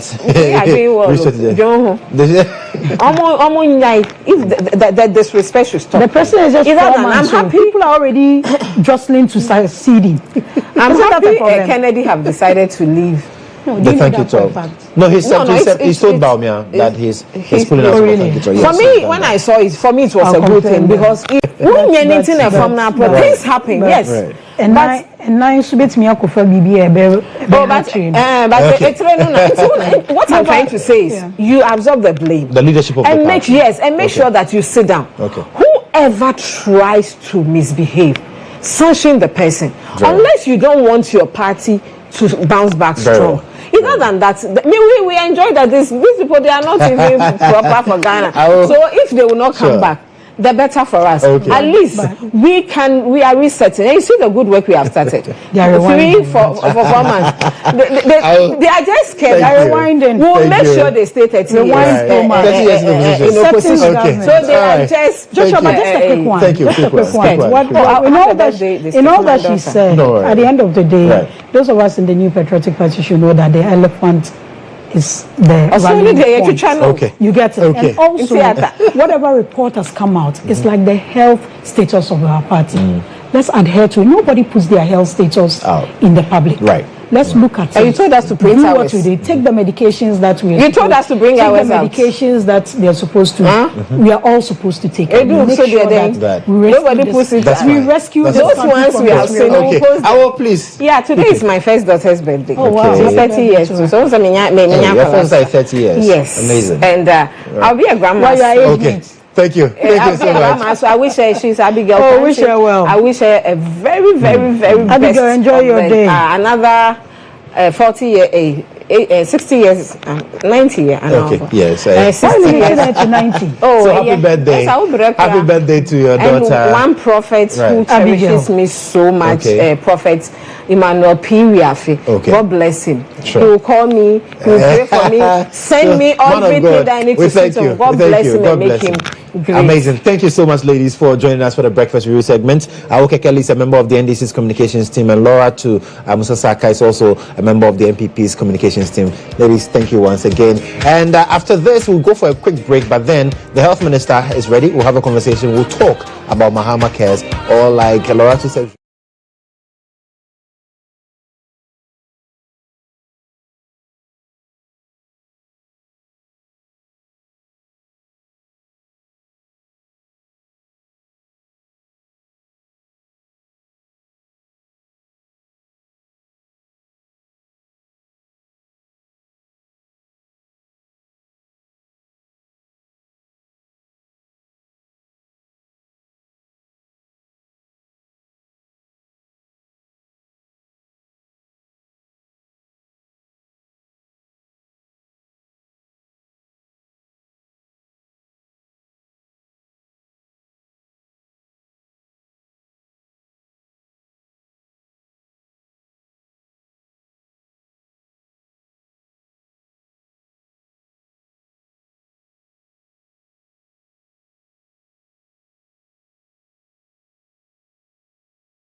GHOne OV van has been one of the best vans I've used personally in this country. It runs a system where we are able to run on Dante to be able to do our broadcast mixed well also from this van. I've used this OB van for quite a number of big productions, i.e. 3 music awards, the late President Rollis' state funeral, Miss Africa Awards, and a number of them. My experience with the GHOne van has been the state of the art equipment they have. Personal experience is you can use it for both indoor and outdoor, all events, conferencing, like anything you need a van to work for you, GHOne provides it. My experience with the van has been very good. Why? Because it has a number of facilities that I may not get in other vans. You know, the van has a very wide bench that can accommodate all my technical crew, ICC, switcher, graphics, CG, and all of that. And then it also has a studio, a green room studio that comes with TriCaster. So if you want somebody to do commentary on a live event, you can put that presenter or host in that studio as well and get that running. To give an experience to our audience, we're also watching on TVs and online. Work with an Exo technology system which makes your video mixing with Panasonic cameras, like a lot of other stuff in terms of content you need to get also for your live broadcasts. I prefer the GHOne van to a lot of other vans I've used, or even doing my own setup on a tabletop setup, because on a production you see a number of people in the van, and so if you have a very small van, it means that it's going to be choked, and that will affect the creativity as well. The price has been discounted as well to accommodate varied budgets, and so no matter the budget you have, I understand you can have the track and do business with it. It looks huge but very affordable. Cost is really affordable. My experience with this EMI awards last year, super excellent. Try it, call them, and I'm going to give you the best of Health. Kwabena Mintah, Akandoh, Member of Parliament for Jaboso, has joined me. Honorable, welcome. Thank you, my brother. How are you doing? By the grace of God. You've been busy. Very busy is understatement. But congratulations once again. But I'm enjoying it. Right. Yes, I'm enjoying it. I love pressure and challenges. I survived so well in challenges. I remember seeing something some time ago that people put on their CV they can work under pressure, and how that person is screaming at the boss. You don't have to complain. Sometimes I remember those days, anytime there's so much pressure, and my father looks at me and said, "That is what you signed for. Please don't complain." But how has it been at the ministry? I mean, you were outside the ranking, now you are inside. How has it been at the ministry so far? Yeah, the Ministry of Health, or the sector, is a very critical sector that needs so much attention, so much energy, everything. And there is almost all the time some emergency somewhere you have to deal with.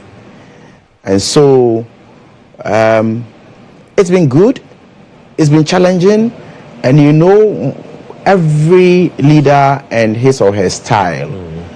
And especially when you want to reset the system, you encounter a lot of challenges along the way. People resist, but if you know where you are going, gradually you take everybody along.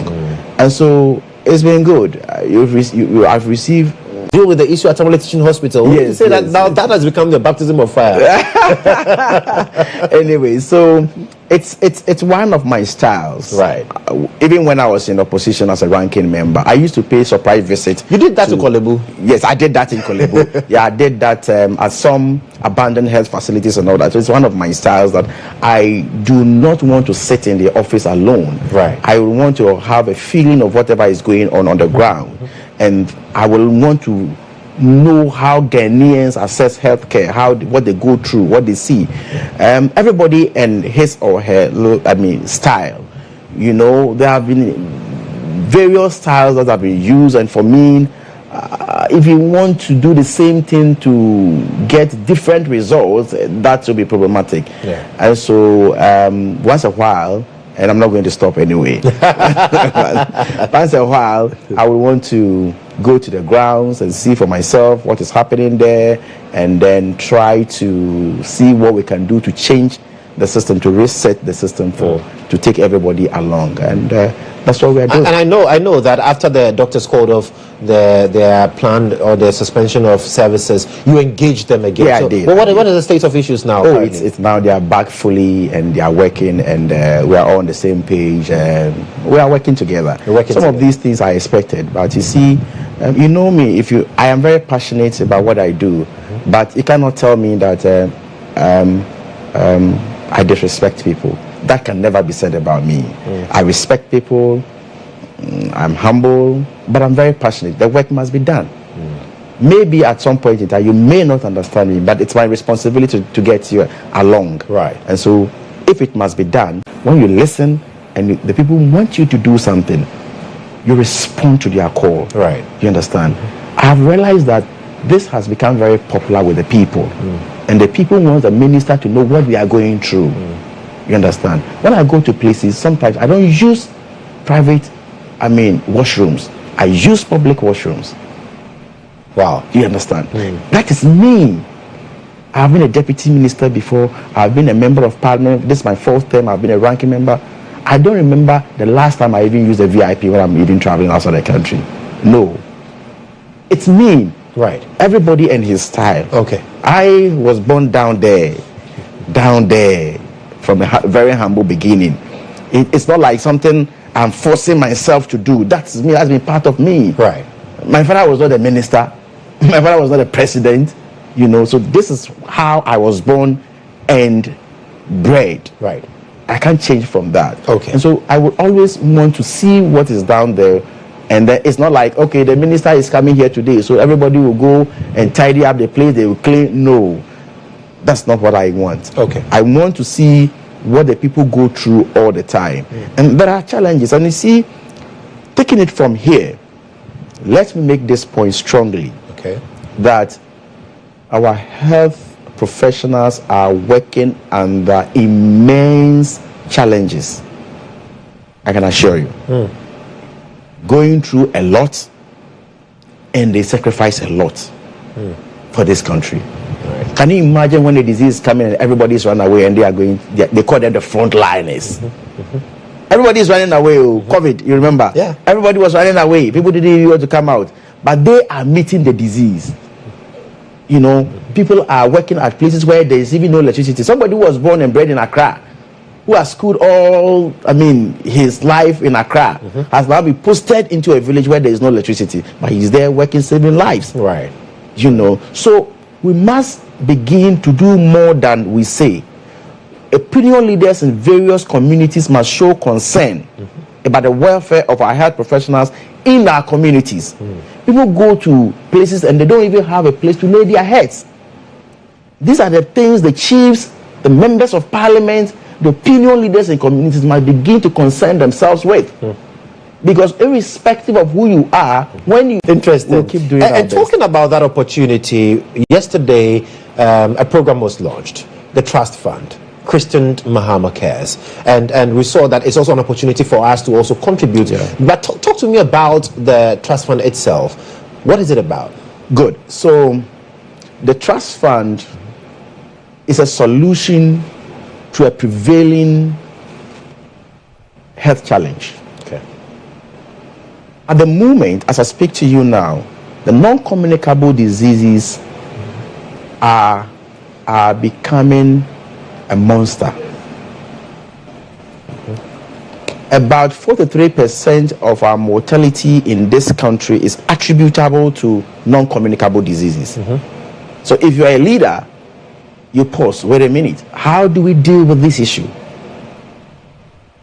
And that is why His Excellency John Dramani Mahama in 2024 general elections promised the good people of this country that I have a solution for you.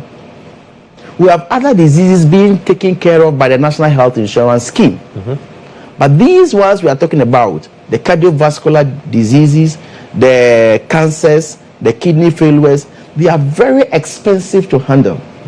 And these ones, not all of them are on the National Health Insurance Scheme.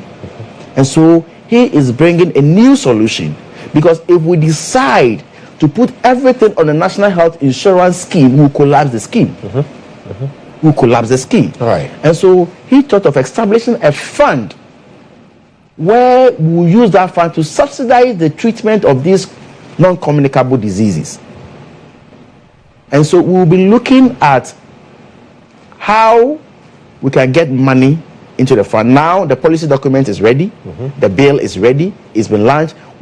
Now, even after the launch yesterday, a lot of people are calling to find out how they can also contribute. Yesterday, His Excellency the President donated his 6-month salary as his contribution. And one of the touching stories happened yesterday was a pensioner who contributed, and he issued a check in an envelope, presented to the president. The president gave back the check to me, and for a very short time the president took the check back. I want to know what at all can this pensioner contribute. Then he opened the envelope, and it was $1,000 check. That was touching. Oh, so that was the one he mentioned. That was the one, Professor Iti. Professor. You understand? And so there, everybody started contributing, and the euphoria, and even whilst we were there, people were calling from outside that, look, we are ready, we want to contribute, and how can we contribute? My colleague minister, the Honorable Elizabeth Ofuswa-Jare, contributed her 1-month salary to the program. And now Momo, also the gender minister, myself, I contributed. Yes, you contributed 3 months salary. John Mama says he's not been paid, but he's contributed. It'll be easy. But that's the commitment yes, that you must show leadership. Right. You must show leadership. You are calling on people to come and contribute. Yes. What are you putting in? You know the thing.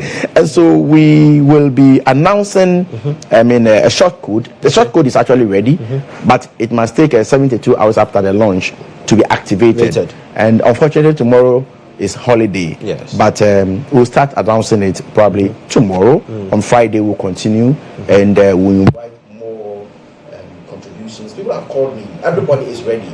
We'll start the tour very soon. We'll go to the extractive industries, the mining sector. All right. Okay. Well, we'll go for a quick break, but when we come back, we'll talk more about whether it's targeted, is it for some people? Because we realize that with the dialysis intervention, it was for certain age groups and all that. So we'll look at that, but right after this short break. Stay with us.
They allocated 2 million Ghana cedis, and they had to go and take about additional 2 million from corporate social responsibility. I can tell you 4 million Ghana cedis cannot take care of dialysis in the whole country. Funding to keep it running. This fund aims to provide dedicated financial support for individuals battling chronic and debilitating illness and expand access to quality care for these chronic diseases. In his acceptance speech, Chairman of the MahamaCares Task Force team, Reverend Professor Emeritus Seth Aite, gave assurance of the committee's commitment to diligently making the initiative a success. We wholeheartedly accept to do this work. And as we said, we'll do it with passion.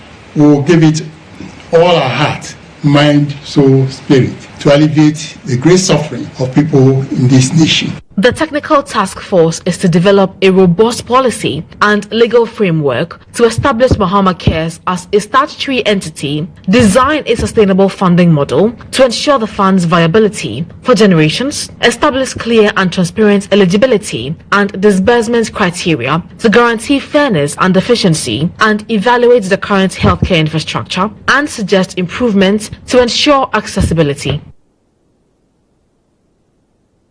So that was a wrap of what happened yesterday. And fortunately, the minister is here to answer some of your questions surrounding MahamaCares. So, like before I said, before we went for actually, that, this one was when we're launching the task force. The task force. Yes, the committee that was put together. But yesterday's was the launch itself of the fund. So and maybe you may have the yes, we will have that one as well. Yeah. But then talk to me now about whether or not it's open to all, because you're looking at chronic diseases, the NCDs, and are there specific age groups who can access this, or perhaps what is the criteria? Okay, what qualifies one to benefit from that? So it's our ultimate aim that every Ghanaian will have access to the fund. That's our ultimate aim. But these are the processes. If you want to access the fund, what you do is that, number one, you must be a Ghanaian. Number two, you must be diagnosed of these conditions, at least by 2 medical practitioners. We have had instances where people have been diagnosed of hypertension, and upon the second opinion, they were not hypertensive. And so minimum of two medical practitioners. And then when that is done, you add all the relevant documents, your medical documents, whether referrals or whatever, to confirm that you are indeed in need of that assistance. Then you fill a form.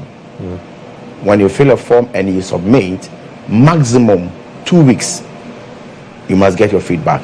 Right. So this is the process. Now, what we are left with, number one, we have the document, the policy document, minimum of 3 billion Ghana cedis for the first, second, third years. So this year we are looking at about 3 billion, and I believe with dedication and commitment that we should be able to raise 3 billion for this year. We should, and we are going to do that. Right. Yes, we are going to do that. Well, from people were doing calculation yesterday, so when they subtract that from 3 billion, it looks like we are making some progress. So what are the specific ailments that for this year would be covered under? So the specific ones, the heart-related ones that are not covered by the National Health Insurance. Okay. Cancers that are not covered by National Health Insurance. Kidney failures that are not covered by the National Health Insurance. Right.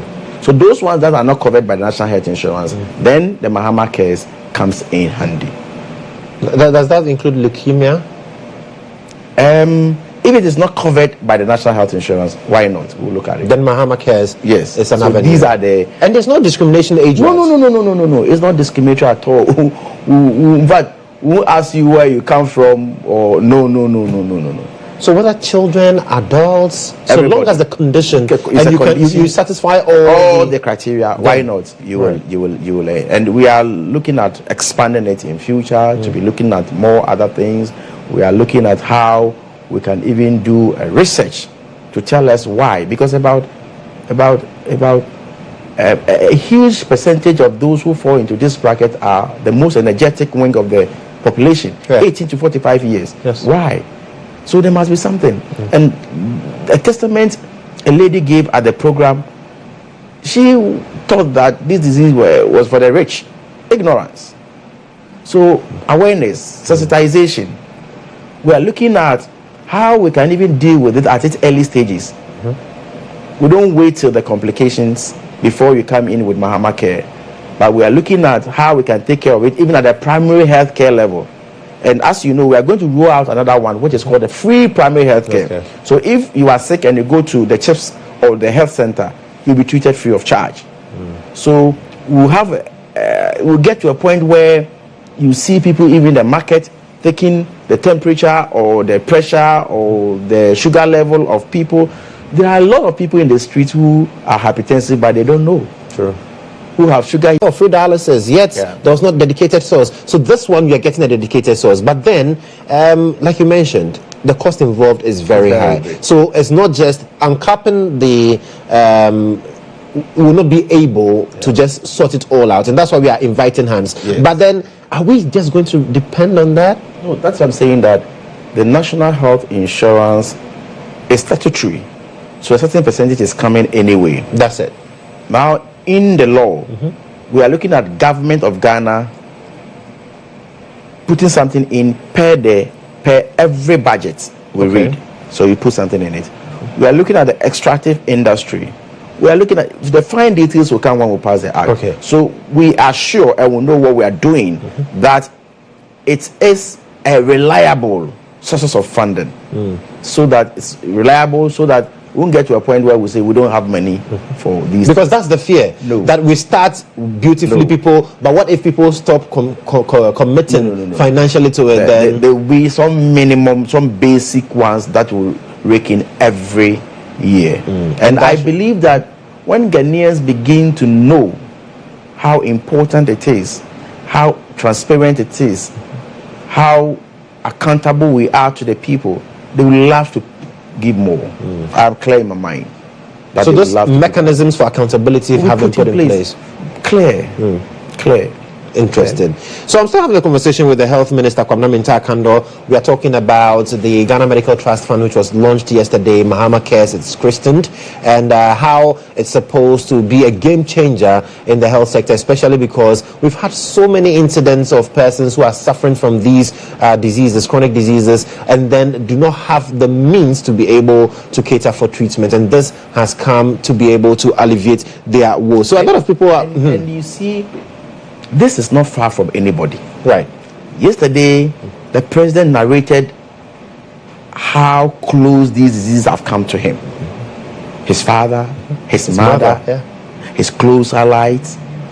And you can look back, reflect on it. You can relate. You have friends, you have relatives who are suffering. That at the point in time, they sell almost all their properties.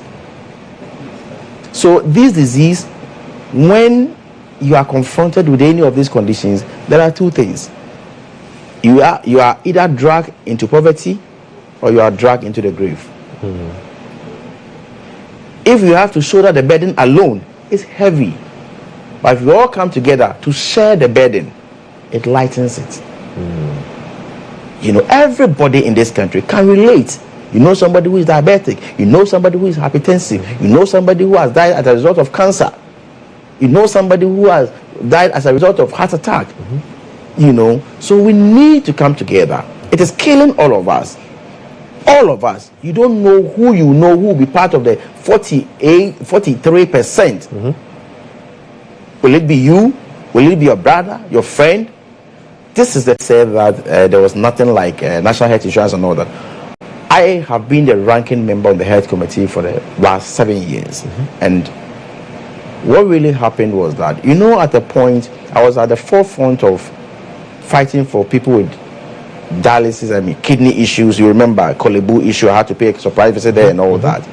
And so within that period, there was this conversation. Right. And the government then promised to do something about it. Unfortunately, when they brought the 2024 National Health Insurance Formula, they were absolutely silent.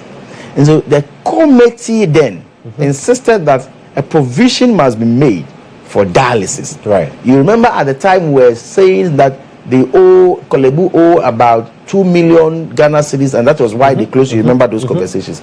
So we made a provision of about 2 million Ghana cedis for the dialysis. And then the National Health Insurance Authority then realized that because the money was not enough, they were going to look at people below 18 years and above 16 years, because that bracket there were very few. And then they went to what we call corporate social responsibilities and took another 2 million and added. So getting to the end of the year, they realized that they could do more. So that was with respect to the 2024 formula. Okay. And so once the 2024 formula is dead, 31st December 2024, there's nothing again. Okay. You understand? So if another person comes and the person takes it off the National Health Insurance formula, it means we are back to, ground zero. Right. So there must be a sustainable and dedicated sources. And let me tell you the gap we had to come in with. Immediately after 31st, you know, the teaching hospitals especially didn't have boards, and some of them don't even have boards as at now. So they were working based on ministerial directive. So they got back to me. So, Mr. Minister, the National Health Insurance formula for 2024 has come to an end. But the patients are still coming. What do we do? Do we give them free dialysis? We give them free dialysis? I had to say yes, go ahead. At whose cost? We will pay. Wow. So I said, go ahead. The National Health Insurance, the National Health Insurance scheme will take care of it. When we pass the National Health Insurance Formula for 2025, we'll take care of it. So go ahead.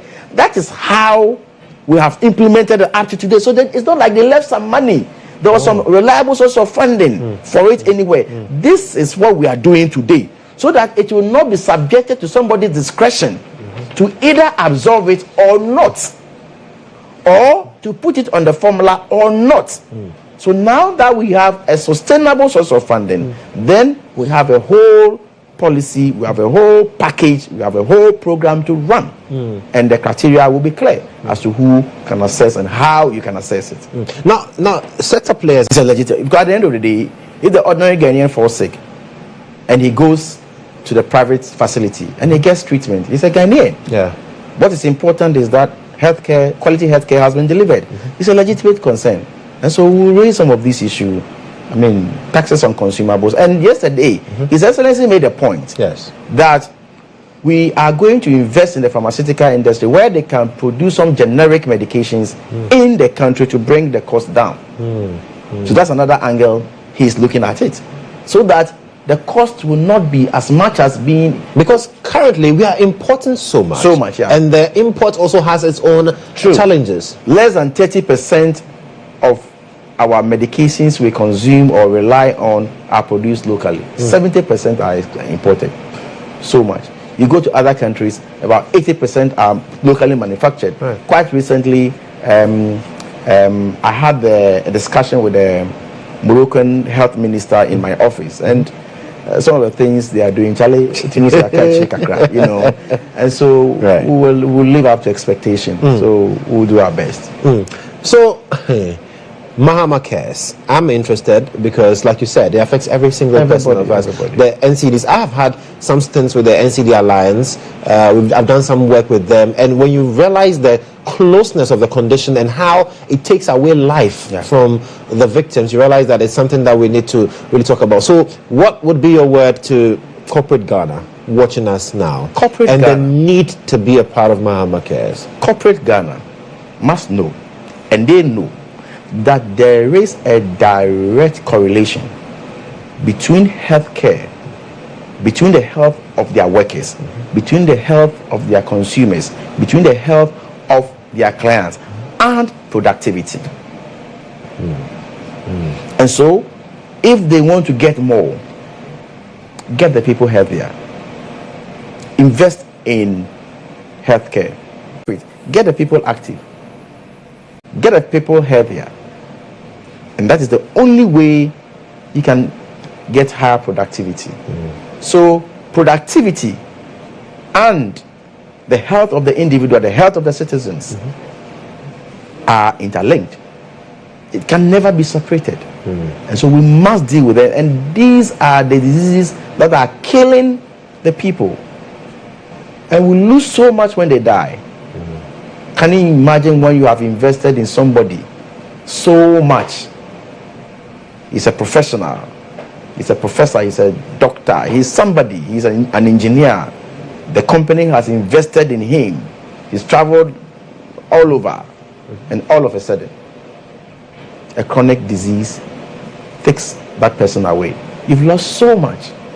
You've lost more than this 53,000. So I believe that everybody should come on board. You belong to a family. You look down there and you realize that everybody, especially when you sit on TV, they know you have it all. So everybody's tell me about it. Exactly. And so everybody is running to you. The person is diabetic, it's hypertensive. Oh, Kofi, can you please help me to do this? So you are shouldering the burden alone. So if today MahamaCares is in full operation, you have a relief, don't you? So you have something, you have an alternative, you have something to direct that relative to. You can guide the person to get access and help and relief from MahamaCares. Quite interesting. But then you also mentioned that the free healthcare, the policy, would also be out soon, where you can walk into a CHIPS compound or something, get maybe free. Are we not overburdening ourselves, looking at the fact that we have that MahamaCares, the initiatives? Are we not overburdening ourselves? If government is overburdened and the ordinary Ghanaian is happy, so be it. But of course, straight to your question, yes, we've done the mathematics, okay, and we think that we can do it.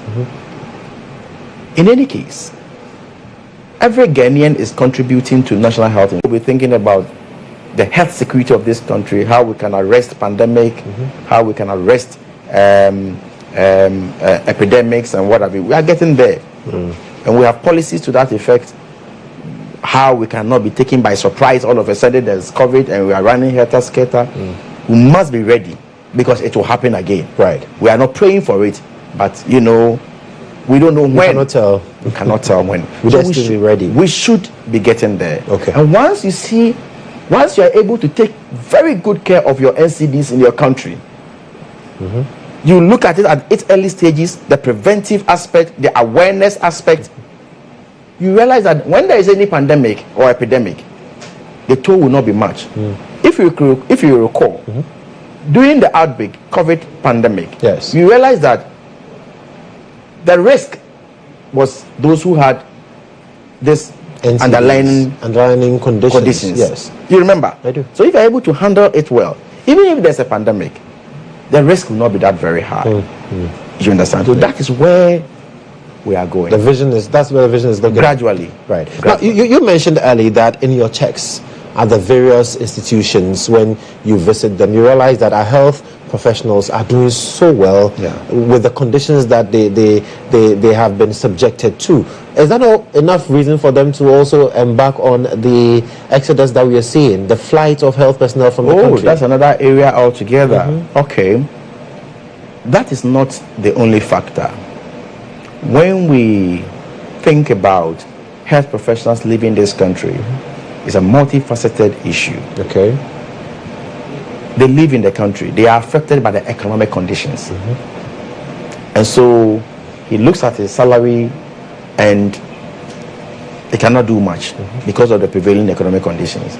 And he thinks that he has an opportunity out there. He wants to go. And that obviously is beyond the health minister. You understand? I do. And so if we are able to work on our economy, but every Ghanaian, after receiving your salary, you will know that, okay, it can do something reasonable for you. You may not want to travel outside the country.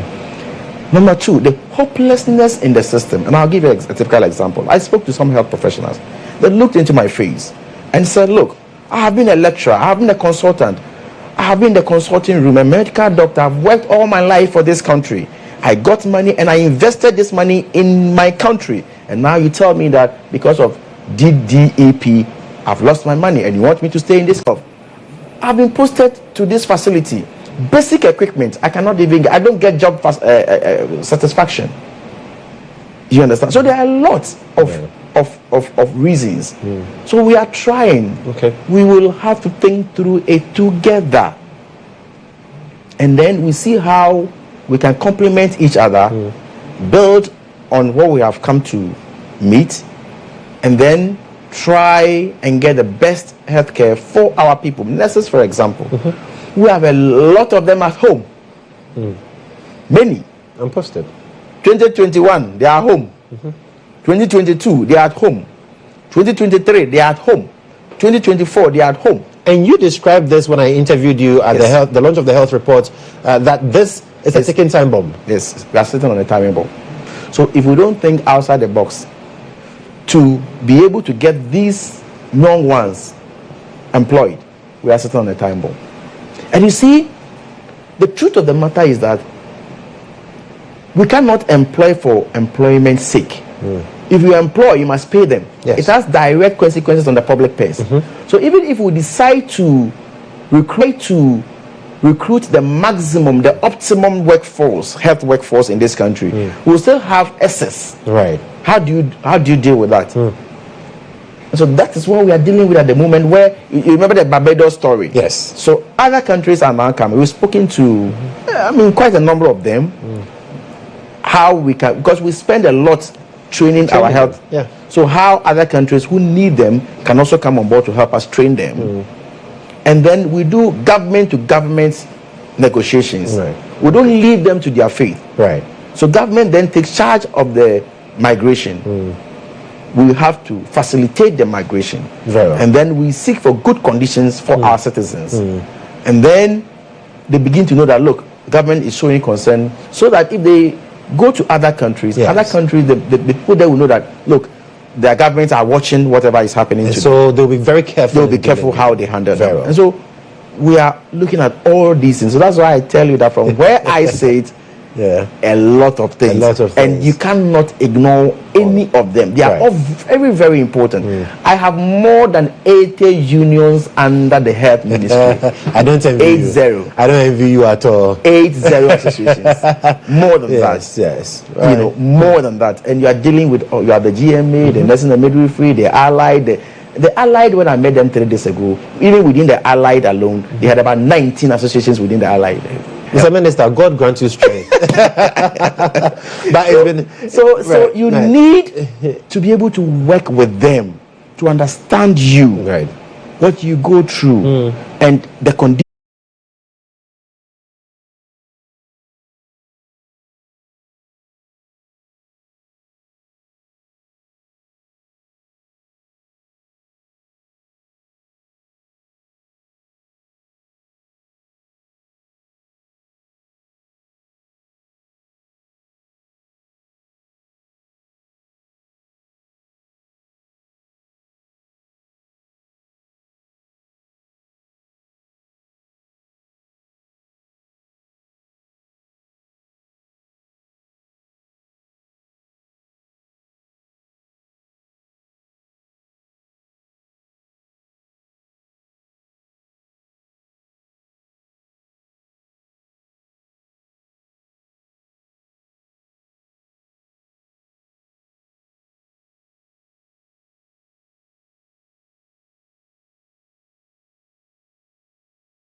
of Draboso, and he's been telling us exactly how things have been so far, shedding more light on MahamaCares, and I'm sure that all the questions that you had surrounding that particular trust fund have been cleared. Minister, I know we're wrapping up the conversation. Yes. You have a very tight schedule. Like I've said, I don't want to be in your shoes. But then what would be your final words to the people watching us this morning? Well, so MahamaCare has come to stay.